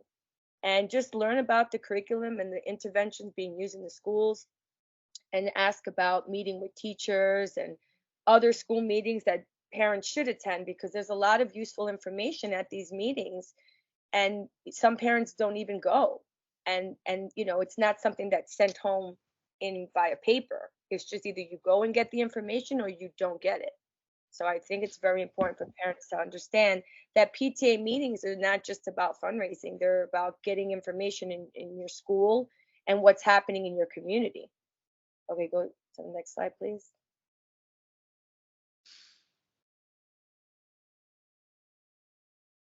Okay, so I just want to be clear that parents at any time, as Danielle mentioned, they can bypass the MTSS if they want. I just want parents to know that that's there if they need it, and not just go to get their child evaluated just because you think there's no other way. And I think that that's always a possibility, absolutely. And then that'll be an individualized education plan for that child that's in more in depth. But that's always a possibility, and the parent just has to send in a written letter explaining that that's what they want, and that can happen at any time. A parent wants that. And these, they could be an intervention that the school wants to do that the parent doesn't want. So that's another conversation that the school has to come. They have to come to an agreement of what's going to work well with the child. I think the most important thing is that the child succeeds. And that's the main goal. You can go to the next slide, please. I know that there's more that was mentioned in the chat, but these are some that we put on now. We could always adjust it and put more. But the parent engagement time is very important. I think that parents need to understand, like 5 minutes in a parent conference is just not enough, especially if your child is struggling. I think it's important that the parent knows that they can kind of bypass if they don't want those 5 minutes, and get 40 minutes and set up a time where they can really talk about their child in a more in-depth conversation and come up with ideas or ways to help their child succeed. And I think that this time is underutilized, and I think parents need to know that it's there for them. Go back, Lewis. I just want to the school's website, the DOE website always has the calendar, has very useful information on there for parents at all times. It has everything on there, the health screenings. We have Dial a Teacher, which is very important. A lot of parents I speak to, they don't know about it still. And it's amazing to know that that's been out for a while and parents don't use it. And they have the books and the models. You tell them the kind of book you're using, the page that you're on, and they go over it and they have different languages. And I think that's a really helpful resource. Khan Academy is a great website. It's free. And it actually, you can sign in with your child's Google student account and it keeps their progress, which I think is wonderful. And they have ELA, they have math, and they have all different types of things, and Engage New York as well. Okay. We can go to the next one. I think parents are very important, or guardians, whoever is taking care of the child. And, you know, obviously if a parent is involved, the more involvement, you know, the more support the child will receive. But my concern is, what if the child doesn't have that support at home?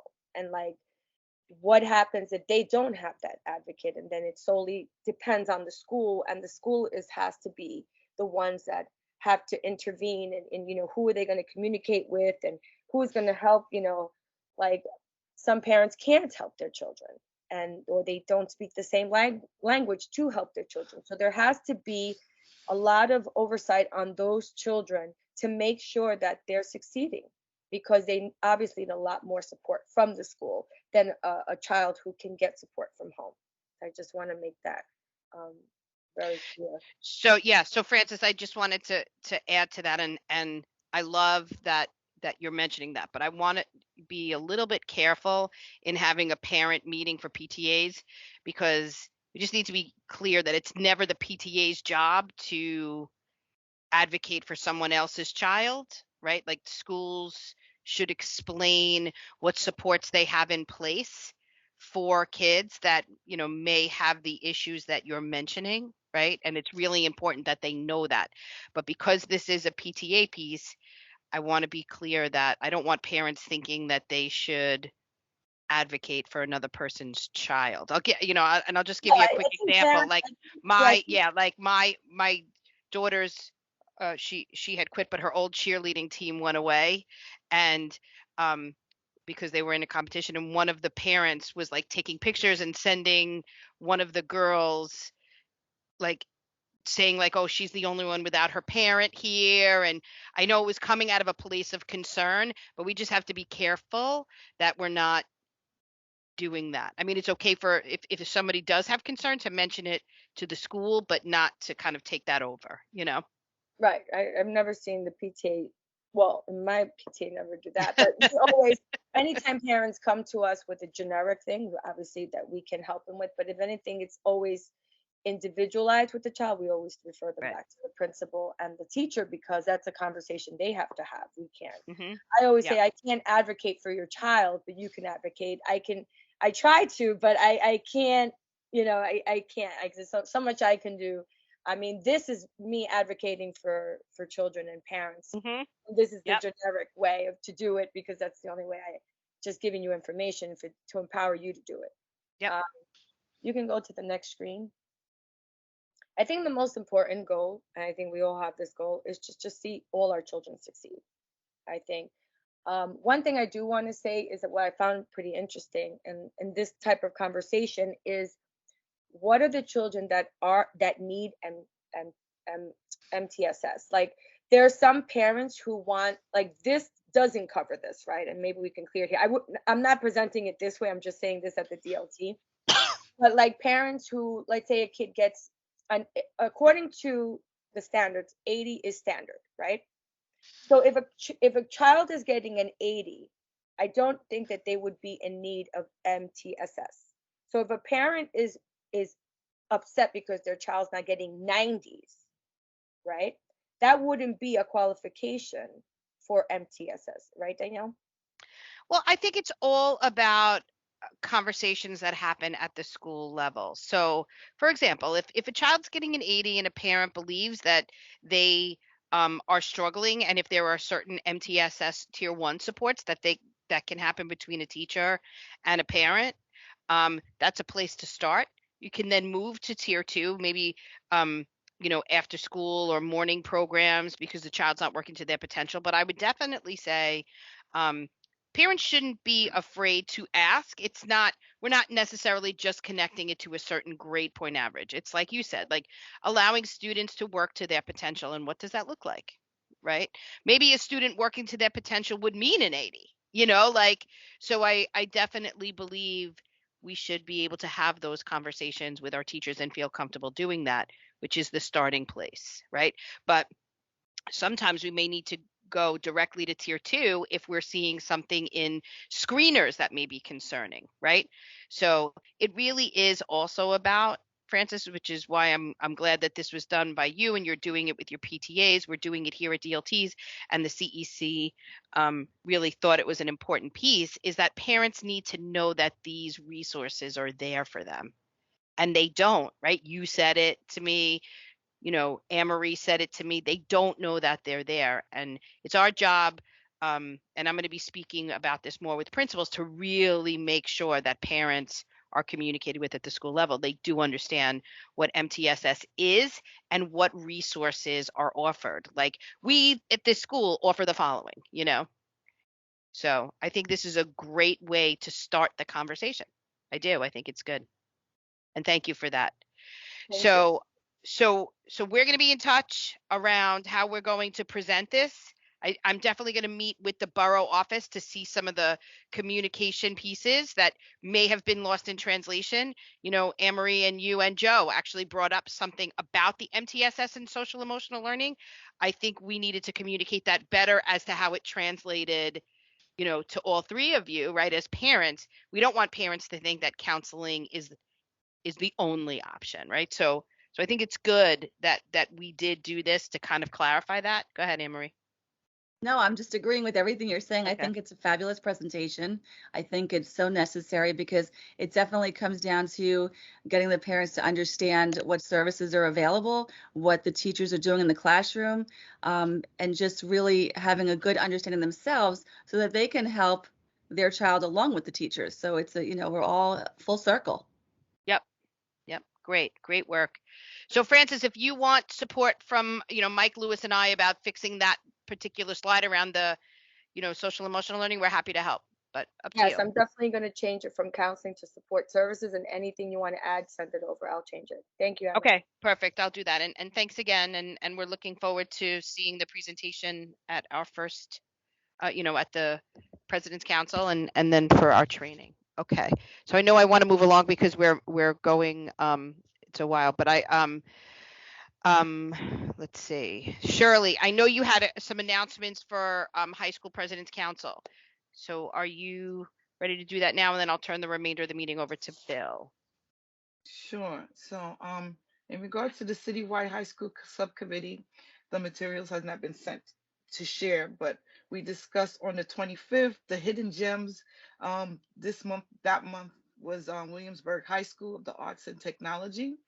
Then presentation was done by the principal, Tate.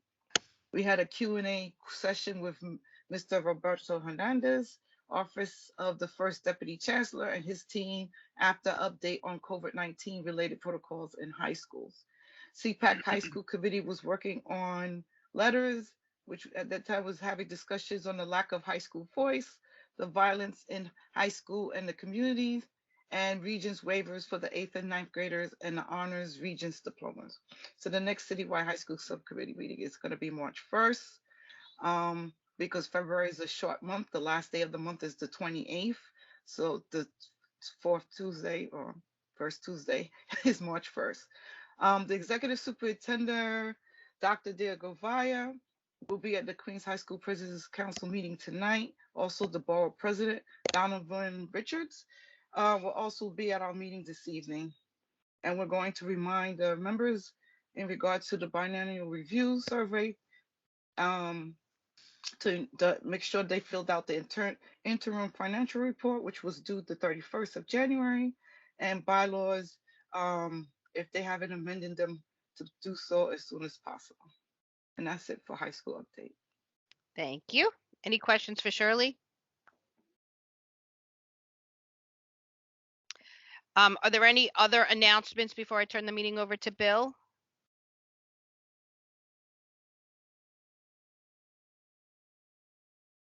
Okay, Bill, you're up, sir. Welcome. So, do you want me to go over the high school report or the DCEP? I think the DCEP first. Okay.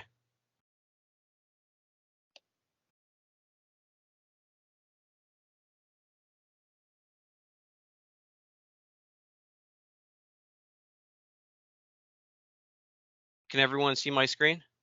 Yep. Okay. So, I'm going to start with the overarching goal, which is develop and strengthen, have a welcoming and affirming school environment. And this is essentially because of the pandemic. Now I'm going to scroll down to the vision, the mission, and the theory of action for high school. So the vision is the Queens High School Superintendency inspires all stakeholders across the district to develop a passion for lifelong learning. Through a collaborative effort of the community, all learners receive diverse supports to ensure an equity approach to learning that provides access to college-ready pedagogy, curriculum, resources, and opportunities that enable all children to succeed. And again, you're going to see the focus throughout the report on all children with specific supports for Ls and SWD. Our mission statement is to provide high quality, comprehensive, meaningful education for all students utilizing inter-district collaborations to build the capacity of school leaders and teachers to identify, analyze, and share, and emulate best practices. Again, this is hearkening what Chancellor Banks is going to be requesting of schools. The superintendent's team will also provide targeted support to school leaders and teachers in areas of action planning, progress monitoring, resulting in increased learning outcomes for all students. Ongoing equity, sustainable partnerships will support school leaders and teachers to improve access and outcomes of historically underserved populations in high-level courses that assure students proficiency in knowledge, skills, and habits of mind that prepare them for a variety of post-graduation options. The idea is to give our students as many options, whether it's CTE track or college and career, that we can possibly do for them. For a theory of action, this is our if-then statement. If we support the collaborative leadership of school leaders through targeted professional learning using an equity lens and a critical friends group approach, then equity-based school leadership will result in culturally responsive approaches that support the academic and social emotional needs of all students, staff, and partners. And again, the two key pieces here are really the CRSE and the SEL. Here we have a breakdown of Queens high schools. There's 25 unique high schools across the geographical North Queens. We have districts 24, 25, 26, and 30. The overall graduation rate for Queens North High Schools has improved 2% from 86.6 in 1920 year to 88.8 in 2021 year. Specifically for D25, there are 6 high schools. Veritas, which shares a co-location with Flushing High School.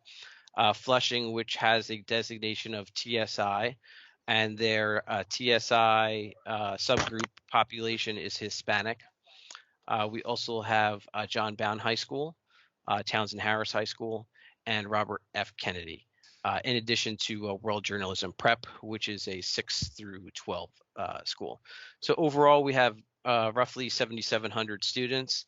5.6% are students in temporary housing, which equates to the number that you see, 398 students. We have 139 no-shows, and I can tell you that myself and the team are actively working with Jeff Marty to try to bring as many kids back into the fold as we can through different methods. Our percentage of Ls is about 14%, and we have about I don't believe that percentage is accurate, 22%. That's probably more like 2% are Ls and SWD, so I'll have to revise that. As far as ethnicity, the majority of students in the district are Asian at 2,200. We have 940 Black students. The Hispanic students are 3,400. Multiracial, 50. Native American, 70. 35 Native Hawaiian Pacific Islanders, and 154 other. So, and then white students, 772, for our total of 7,700 students. We're going to scroll down to the next section, and I'm going a little bit quick. If you have questions, please, just raise your hand. We'll try to Bill, get I to just them. wanted to go over one thing. Can you just go back Yeah. up to that data? Sure. So I just want to highlight this for you guys. A different, as you have seen the mission and vision, there are clear similarities between the work that we're doing in the district and, our high school work in our collaboration with Superintendent Lindsay. The difference that you will see is percentages of students. Go down a little bit. If you from the ethnicity data that Dr. D'Antona and I show you, and this, and I'll tell you a few reasons for that. We do have a very large number of students that go to specialized high schools and actually leave the district, but we also have a very large percentage of our district that is zoned for District 26 high schools. So a large majority of our students leave District 25 to attend District 26 high school, Bayside, Cardoza, Francis Lewis High School. They're actually zoned for those schools. So that's why you'll see in our data, we're almost we're over 50% Asian students, and here it's significantly lower, and we are 25% Hispanic learners, between 25 and 29%, and there it's 44%. So I just wanted to highlight that for you. Okay. Thank you. Sorry. No, it's good. So the next section is our overarching priority. So our overarching priority is to ensure high expectations and rigorous instruction for every single student grounded in an asset-based mindset. I'm going to scroll down to, data pieces. I added this. This is from Richard Bellis's Power BI, so that you can see the scores. Now, you have to take into consideration it's been a few years since we've offered Regents exams, and we're hoping that there will be an assessment for June, but we're still waiting on the state for that. Let me scroll down. This is the early childhood section, which we did not have to complete. Ensuring CRSE and sustaining curriculum.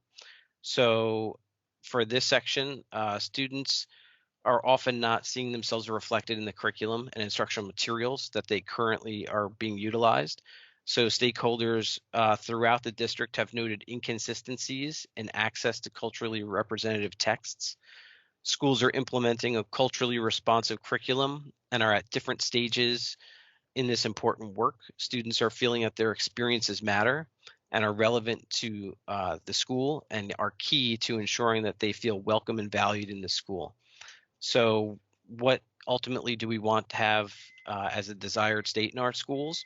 Well, we're wanting that all schools to implement the practices aligned with NICEAD's culturally responsive sustaining education framework for all subject areas to address the achievement gap, respond to the needs of all student groups, leverage student experiences, and celebrate their cultural backgrounds to improve student academic outcomes. The actual outcome goal is by June 2022, all schools will infuse CRSE curricula as measured by a 2 percentage point increase in positive responses to questions pertained to representation of a variety of races, cultures, ethnicities, and backgrounds on student, teacher, and family surveys, including a welcoming environment. District 25 will deliver a sustained year-long professional learning series and the implementation of CRSE-aligned practices and curricula for school leaders, educators, and families to ensure stakeholders have the knowledge, skills, and resources necessary to implement this across the district. These are our various steps that we'll be taking. And you can see the measures from the survey, how we're progress monitoring it over time.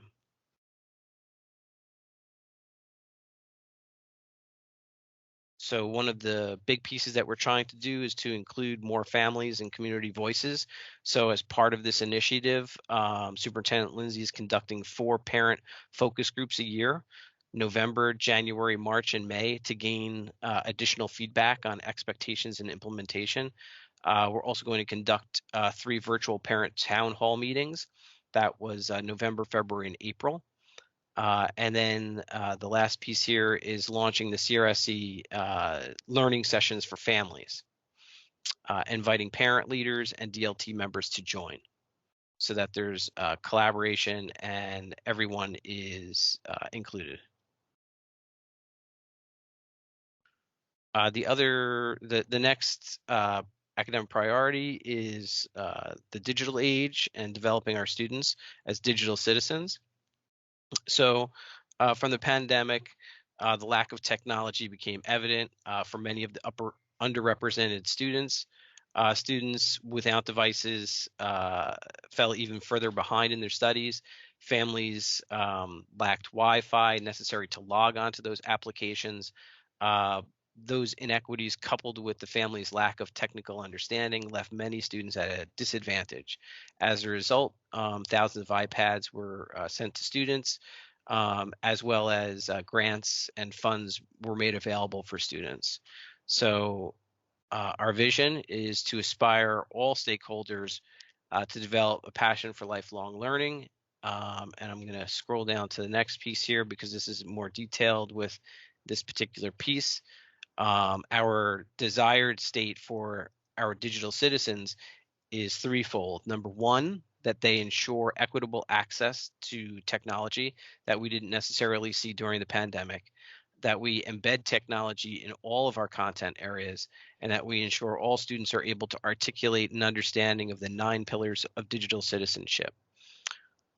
So by the outcome goals, by the end of this year, June 2022, student surveys will result in a 5% increase in percentage of respondents indicating an improved or an enhanced understanding of those 9 elements of digital citizenship. So what is digital citizenship?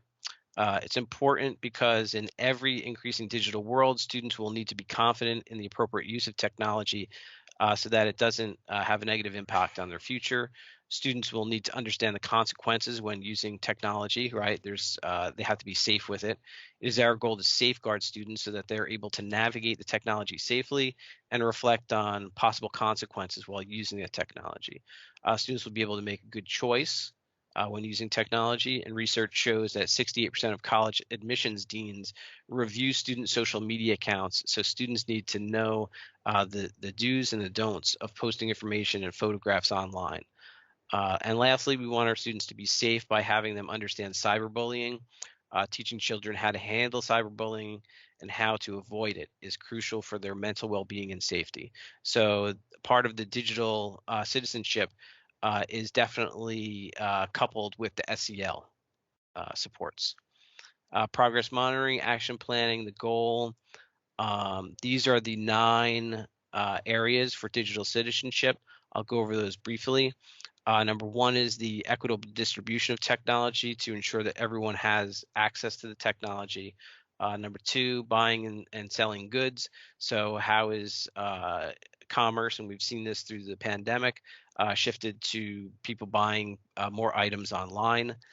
Digital communication, understanding different digital tech mediums. That would include TikTok, texting, all different ways now that people can communicate with tech.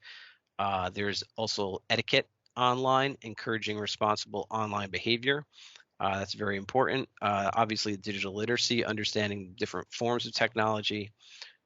Digital health and welfare, promoting wellness using technology. Digital law, complying with online policies. Digital rights and responsibilities, freedom for all online users. And lastly, online precautions so that our children are safe while they're using technology. This is the plan, the steps that we'll take in order to get there. And then this is the actual survey that we're going to implement. Percentage of respondents indicating an improved understanding of the ability to use the 9 elements of digital citizenship. So it's moving from 68% to 73%. And again, we're having more of those pieces folded into the parent focus groups that we're holding. So it's all part and parcel of one mission. Investing in special education. This is academic priority number 4. And before I go on to number 4, are there any questions or comments at this time? I know I'm going a little fast, so. Okay. So special education. Special education services will enhance and improve the performance for both SEL and academics. Due to COVID-19, not all services were provided to families, which caused gaps in learning as well as in SEL. So, right, this is all about how do we ramp back up? How do we provide additional services for those students so that they're getting back to where they were, before COVID. The focus is on aligning the district's overarching priority to provide services to students before, during, and after the school day using special education recovery services. That's what the SERS stands for. So these are additional services for those students to bring them up to speed. So the desired state is that special education would be provided in an ongoing and consistent manner so that the emotional well-being and academic performance increases year over year. The outcome is that 90% of IEPs would be based on progress service reports while also implementing their special education recovery services in a timely and efficient manner. So the goal is 90%. The action plan, how are we going to get there? We're going to utilize the SERS support for our students, and especially combining that with the IEP goals. We're going to utilize SERS support for SEL and specifically for the academic needs of SWD.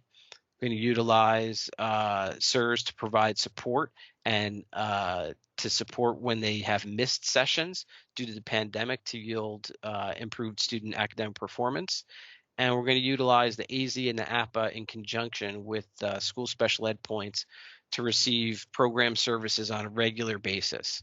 So that's to ensure that the students are in the right program and that they're getting the services that they're entitled to. And that's what the APA is going to help us to do. This is some of our action steps. And here are the progress measures and the targets.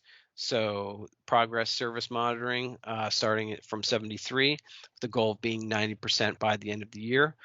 This is an ongoing running project that we have a team working together to look at those supports and are those supports making actionable assistance for our students. And again, we're folding in the parents here.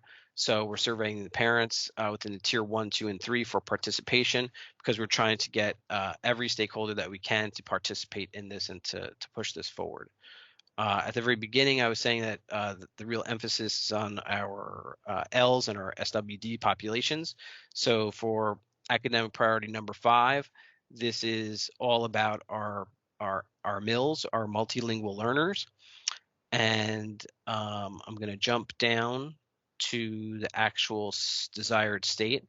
So we want in District 25 to achieve academic and linguistic proficiency in a welcoming, nurturing environment, atmosphere that values the diversity and linguistic experiences that all of our Ls bring to the school community. All right, we should see Ls as an asset.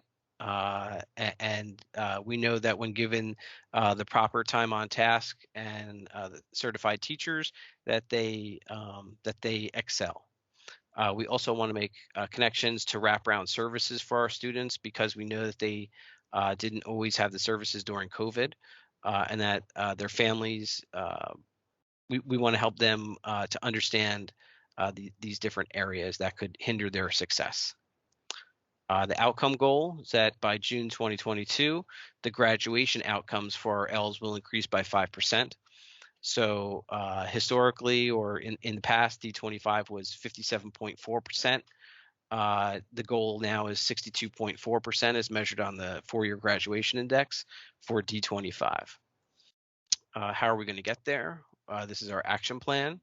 We're going to develop a framework for our Ls by working with students, families, and educators to provide training and resources.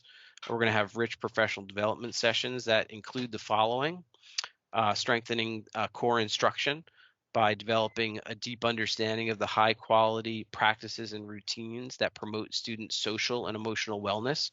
We're going to identify cultural and linguistic responses that adapt instructional routines for our students. And lastly, examine the interconnectedness between CRSE, SEAL, and the standards aligned to instruction practices and routines. These are our steps that we would take. And the 4-year graduation goal is to improve to 62.4% by March to mid-June. We're also going to have a monthly district-wide series of family multilingual learners that they can attend that will have resources for translation, for Class Dojo, for Google Classroom and Zoom. And we're also going to include SEL and self-care, as well as managing relationships and responsible decision-making. The academic priority 6, and I believe this is the last one. This is about college and career readiness, College and Career Readiness Index. So in 2018-19, the College and Career Readiness Index report from L2RPT, which is the state report, shows, and I'm guessing this is a typo, it should say D25, index of 131.54 compared to 128.33. Student groups will be impacted as Regents waivers have an accountability equivalent of 65. So that's important to note. And that's something that we're monitoring on a routine basis, especially for our TSI schools, because at this point in time, they probably would have exited the criteria, but we're still waiting on the state to give us, more information on that. The reintroduction of advanced placement college level courses that foster and promote college readiness will be increased and supported. So the goal is to offer more of these challenging courses for students in anticipation of reduced CCRI percentages based on the accountability metrics. An emphasis on college readiness will be reestablished for all schools. And what is our desired state? Well, we want students to gain access to interesting and rigorous challenging courses and curriculum, which is why the schools are currently in the process of utilizing CRSE as well as SEL to develop and retool their curriculum offerings. We're also offering AP exams and industry-specific assessments. That's for the CTE schools, that have to take those variety of assessments so that they can get certified. And lastly, the ongoing partnerships with families and students so that they feel fully supported and that they're excited to enroll in these rigorous and challenging courses, because we need the parents on board as well. The outcome is that for District 25, we'll move from 125.66 to 120. So this is based on evidence from the SIRS 108 summary report in 2001-2002. How are we going to get there? This is our map. Director of Advanced Academic Access will engage in ongoing support for initiatives such as AP for All, which we have in all of our schools. An expansion of those college level CTE challenging courses through an equity-based process that brings positive reinforcement to students while promoting an asset-based mindset for teachers of advanced courses. So currently, school leaders are in the process of speaking with their communities about ensuring that everyone has access to the advanced courses that they have for their particular school. So part of our goal here is to really look at those CTE endorsed diplomas and to move from 60% passing to 80% passing on those approved pathways. For College Board, the AP exams, students scoring at a 3+, moving from 2% to 6% by the end of the year. and for CDOS, moving from 15% to 25%. Again, we want to include families, and for this particular initiative, parent coordinators are going to support this by presenting to families virtually and in person on the different options that schools will offer, the CTE options and the CDOS opportunities. So we had to do a section on MTSS as well. So we have tier 2, tier 3 supports. Just to give you an example of the tier 2 IEP mandate, classroom teacher observations, and school psychologist evaluation. What type would that be? They would provide pull-out sets. It would be for small students, a small group of 8. This could happen during the school day, and there's no technology. So there's a couple different sections there. Then, right, so MTSS is academic as well as social. So some of an example of our social support, let's go to a tier 3. So a tier 3 would be more specific. So this would be a counselor referral. We'd have targeted support and direct one-on-one coaching for students, a one-on-one piece. So this would be during the school, I guess could be during, after, or a pull-out program. And that's it. This section, I believe, is pre-populated. I just put in the data. Wait, Bill, can I just go back? Sure. Can I just go back to your MTSS? So, Yeah. I think what we're discovering as a district is that we need to have pay a little bit more attention to how we are looking at MTSS. So is there a way that when we update this, we could speak a little bit more to some of the programs that are actually in your schools for tier 2, right? So like if you go back to, like, I know that pull-out sets is not the only tier 2. Can you scroll down a little bit? Sure. And that's happening at, Yeah. like, and you're also aligning, like special education to MTSS. And I understand that, but one of the things that we really talked about was like MTSS is like really part of, I mean, you technically could have a child who has an IEP in MTSS, but it's, it's really for students that are not. And I think what you're writing there really aligns it to more special education than MTSS. Okay. So I think Like what you're IEP asking mandates is are not like, necessarily tier 2. You know what I'm saying? Like, yeah, like the actual programs that are in our schools. I could probably do a crosswalk and ask the Yeah. D25 schools that. I could do that. Yeah, and like your tier 3 should not only be ENL. I mean, I know ENL is the focus, but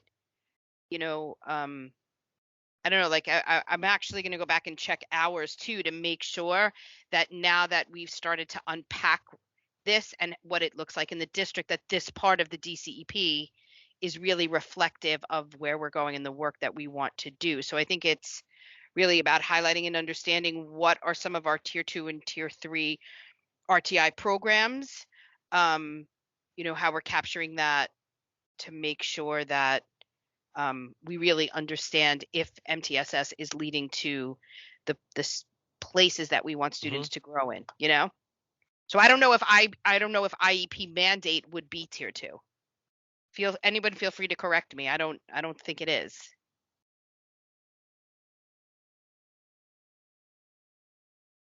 Yeah, I'm not sure that those two would align with MTSS in terms of an IEP mandate, and then considering it a tier 2 support. I don't know if those two align.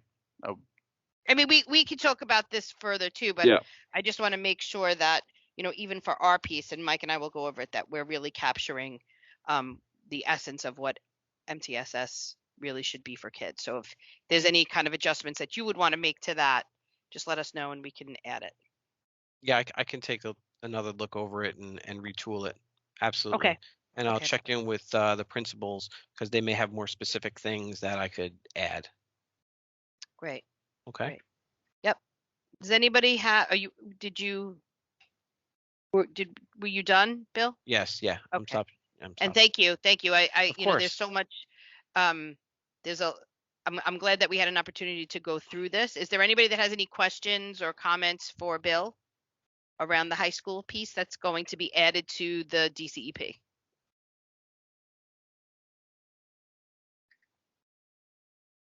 Okay, great. Any new business? Anybody have anything that they want me to present or address, or any comments?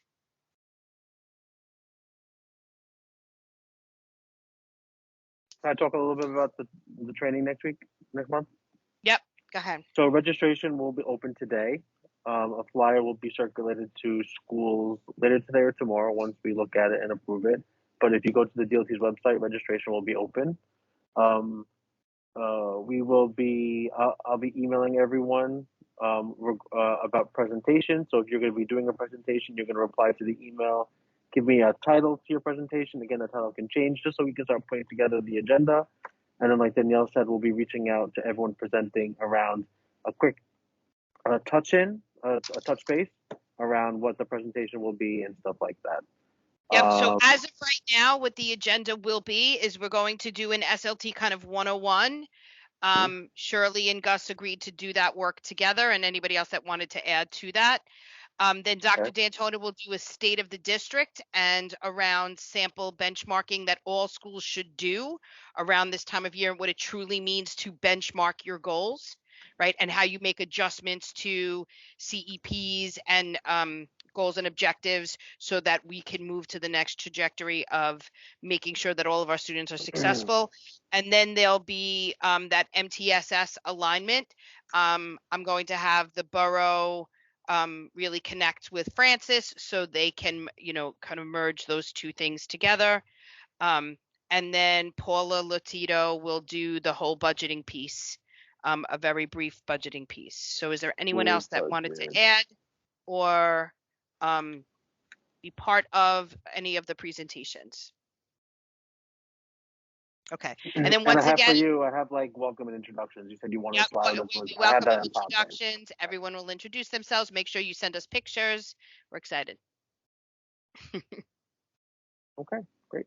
Okay. All right, guys. Do we have consensus to end the meeting? Shirley? It was a long one. Yes.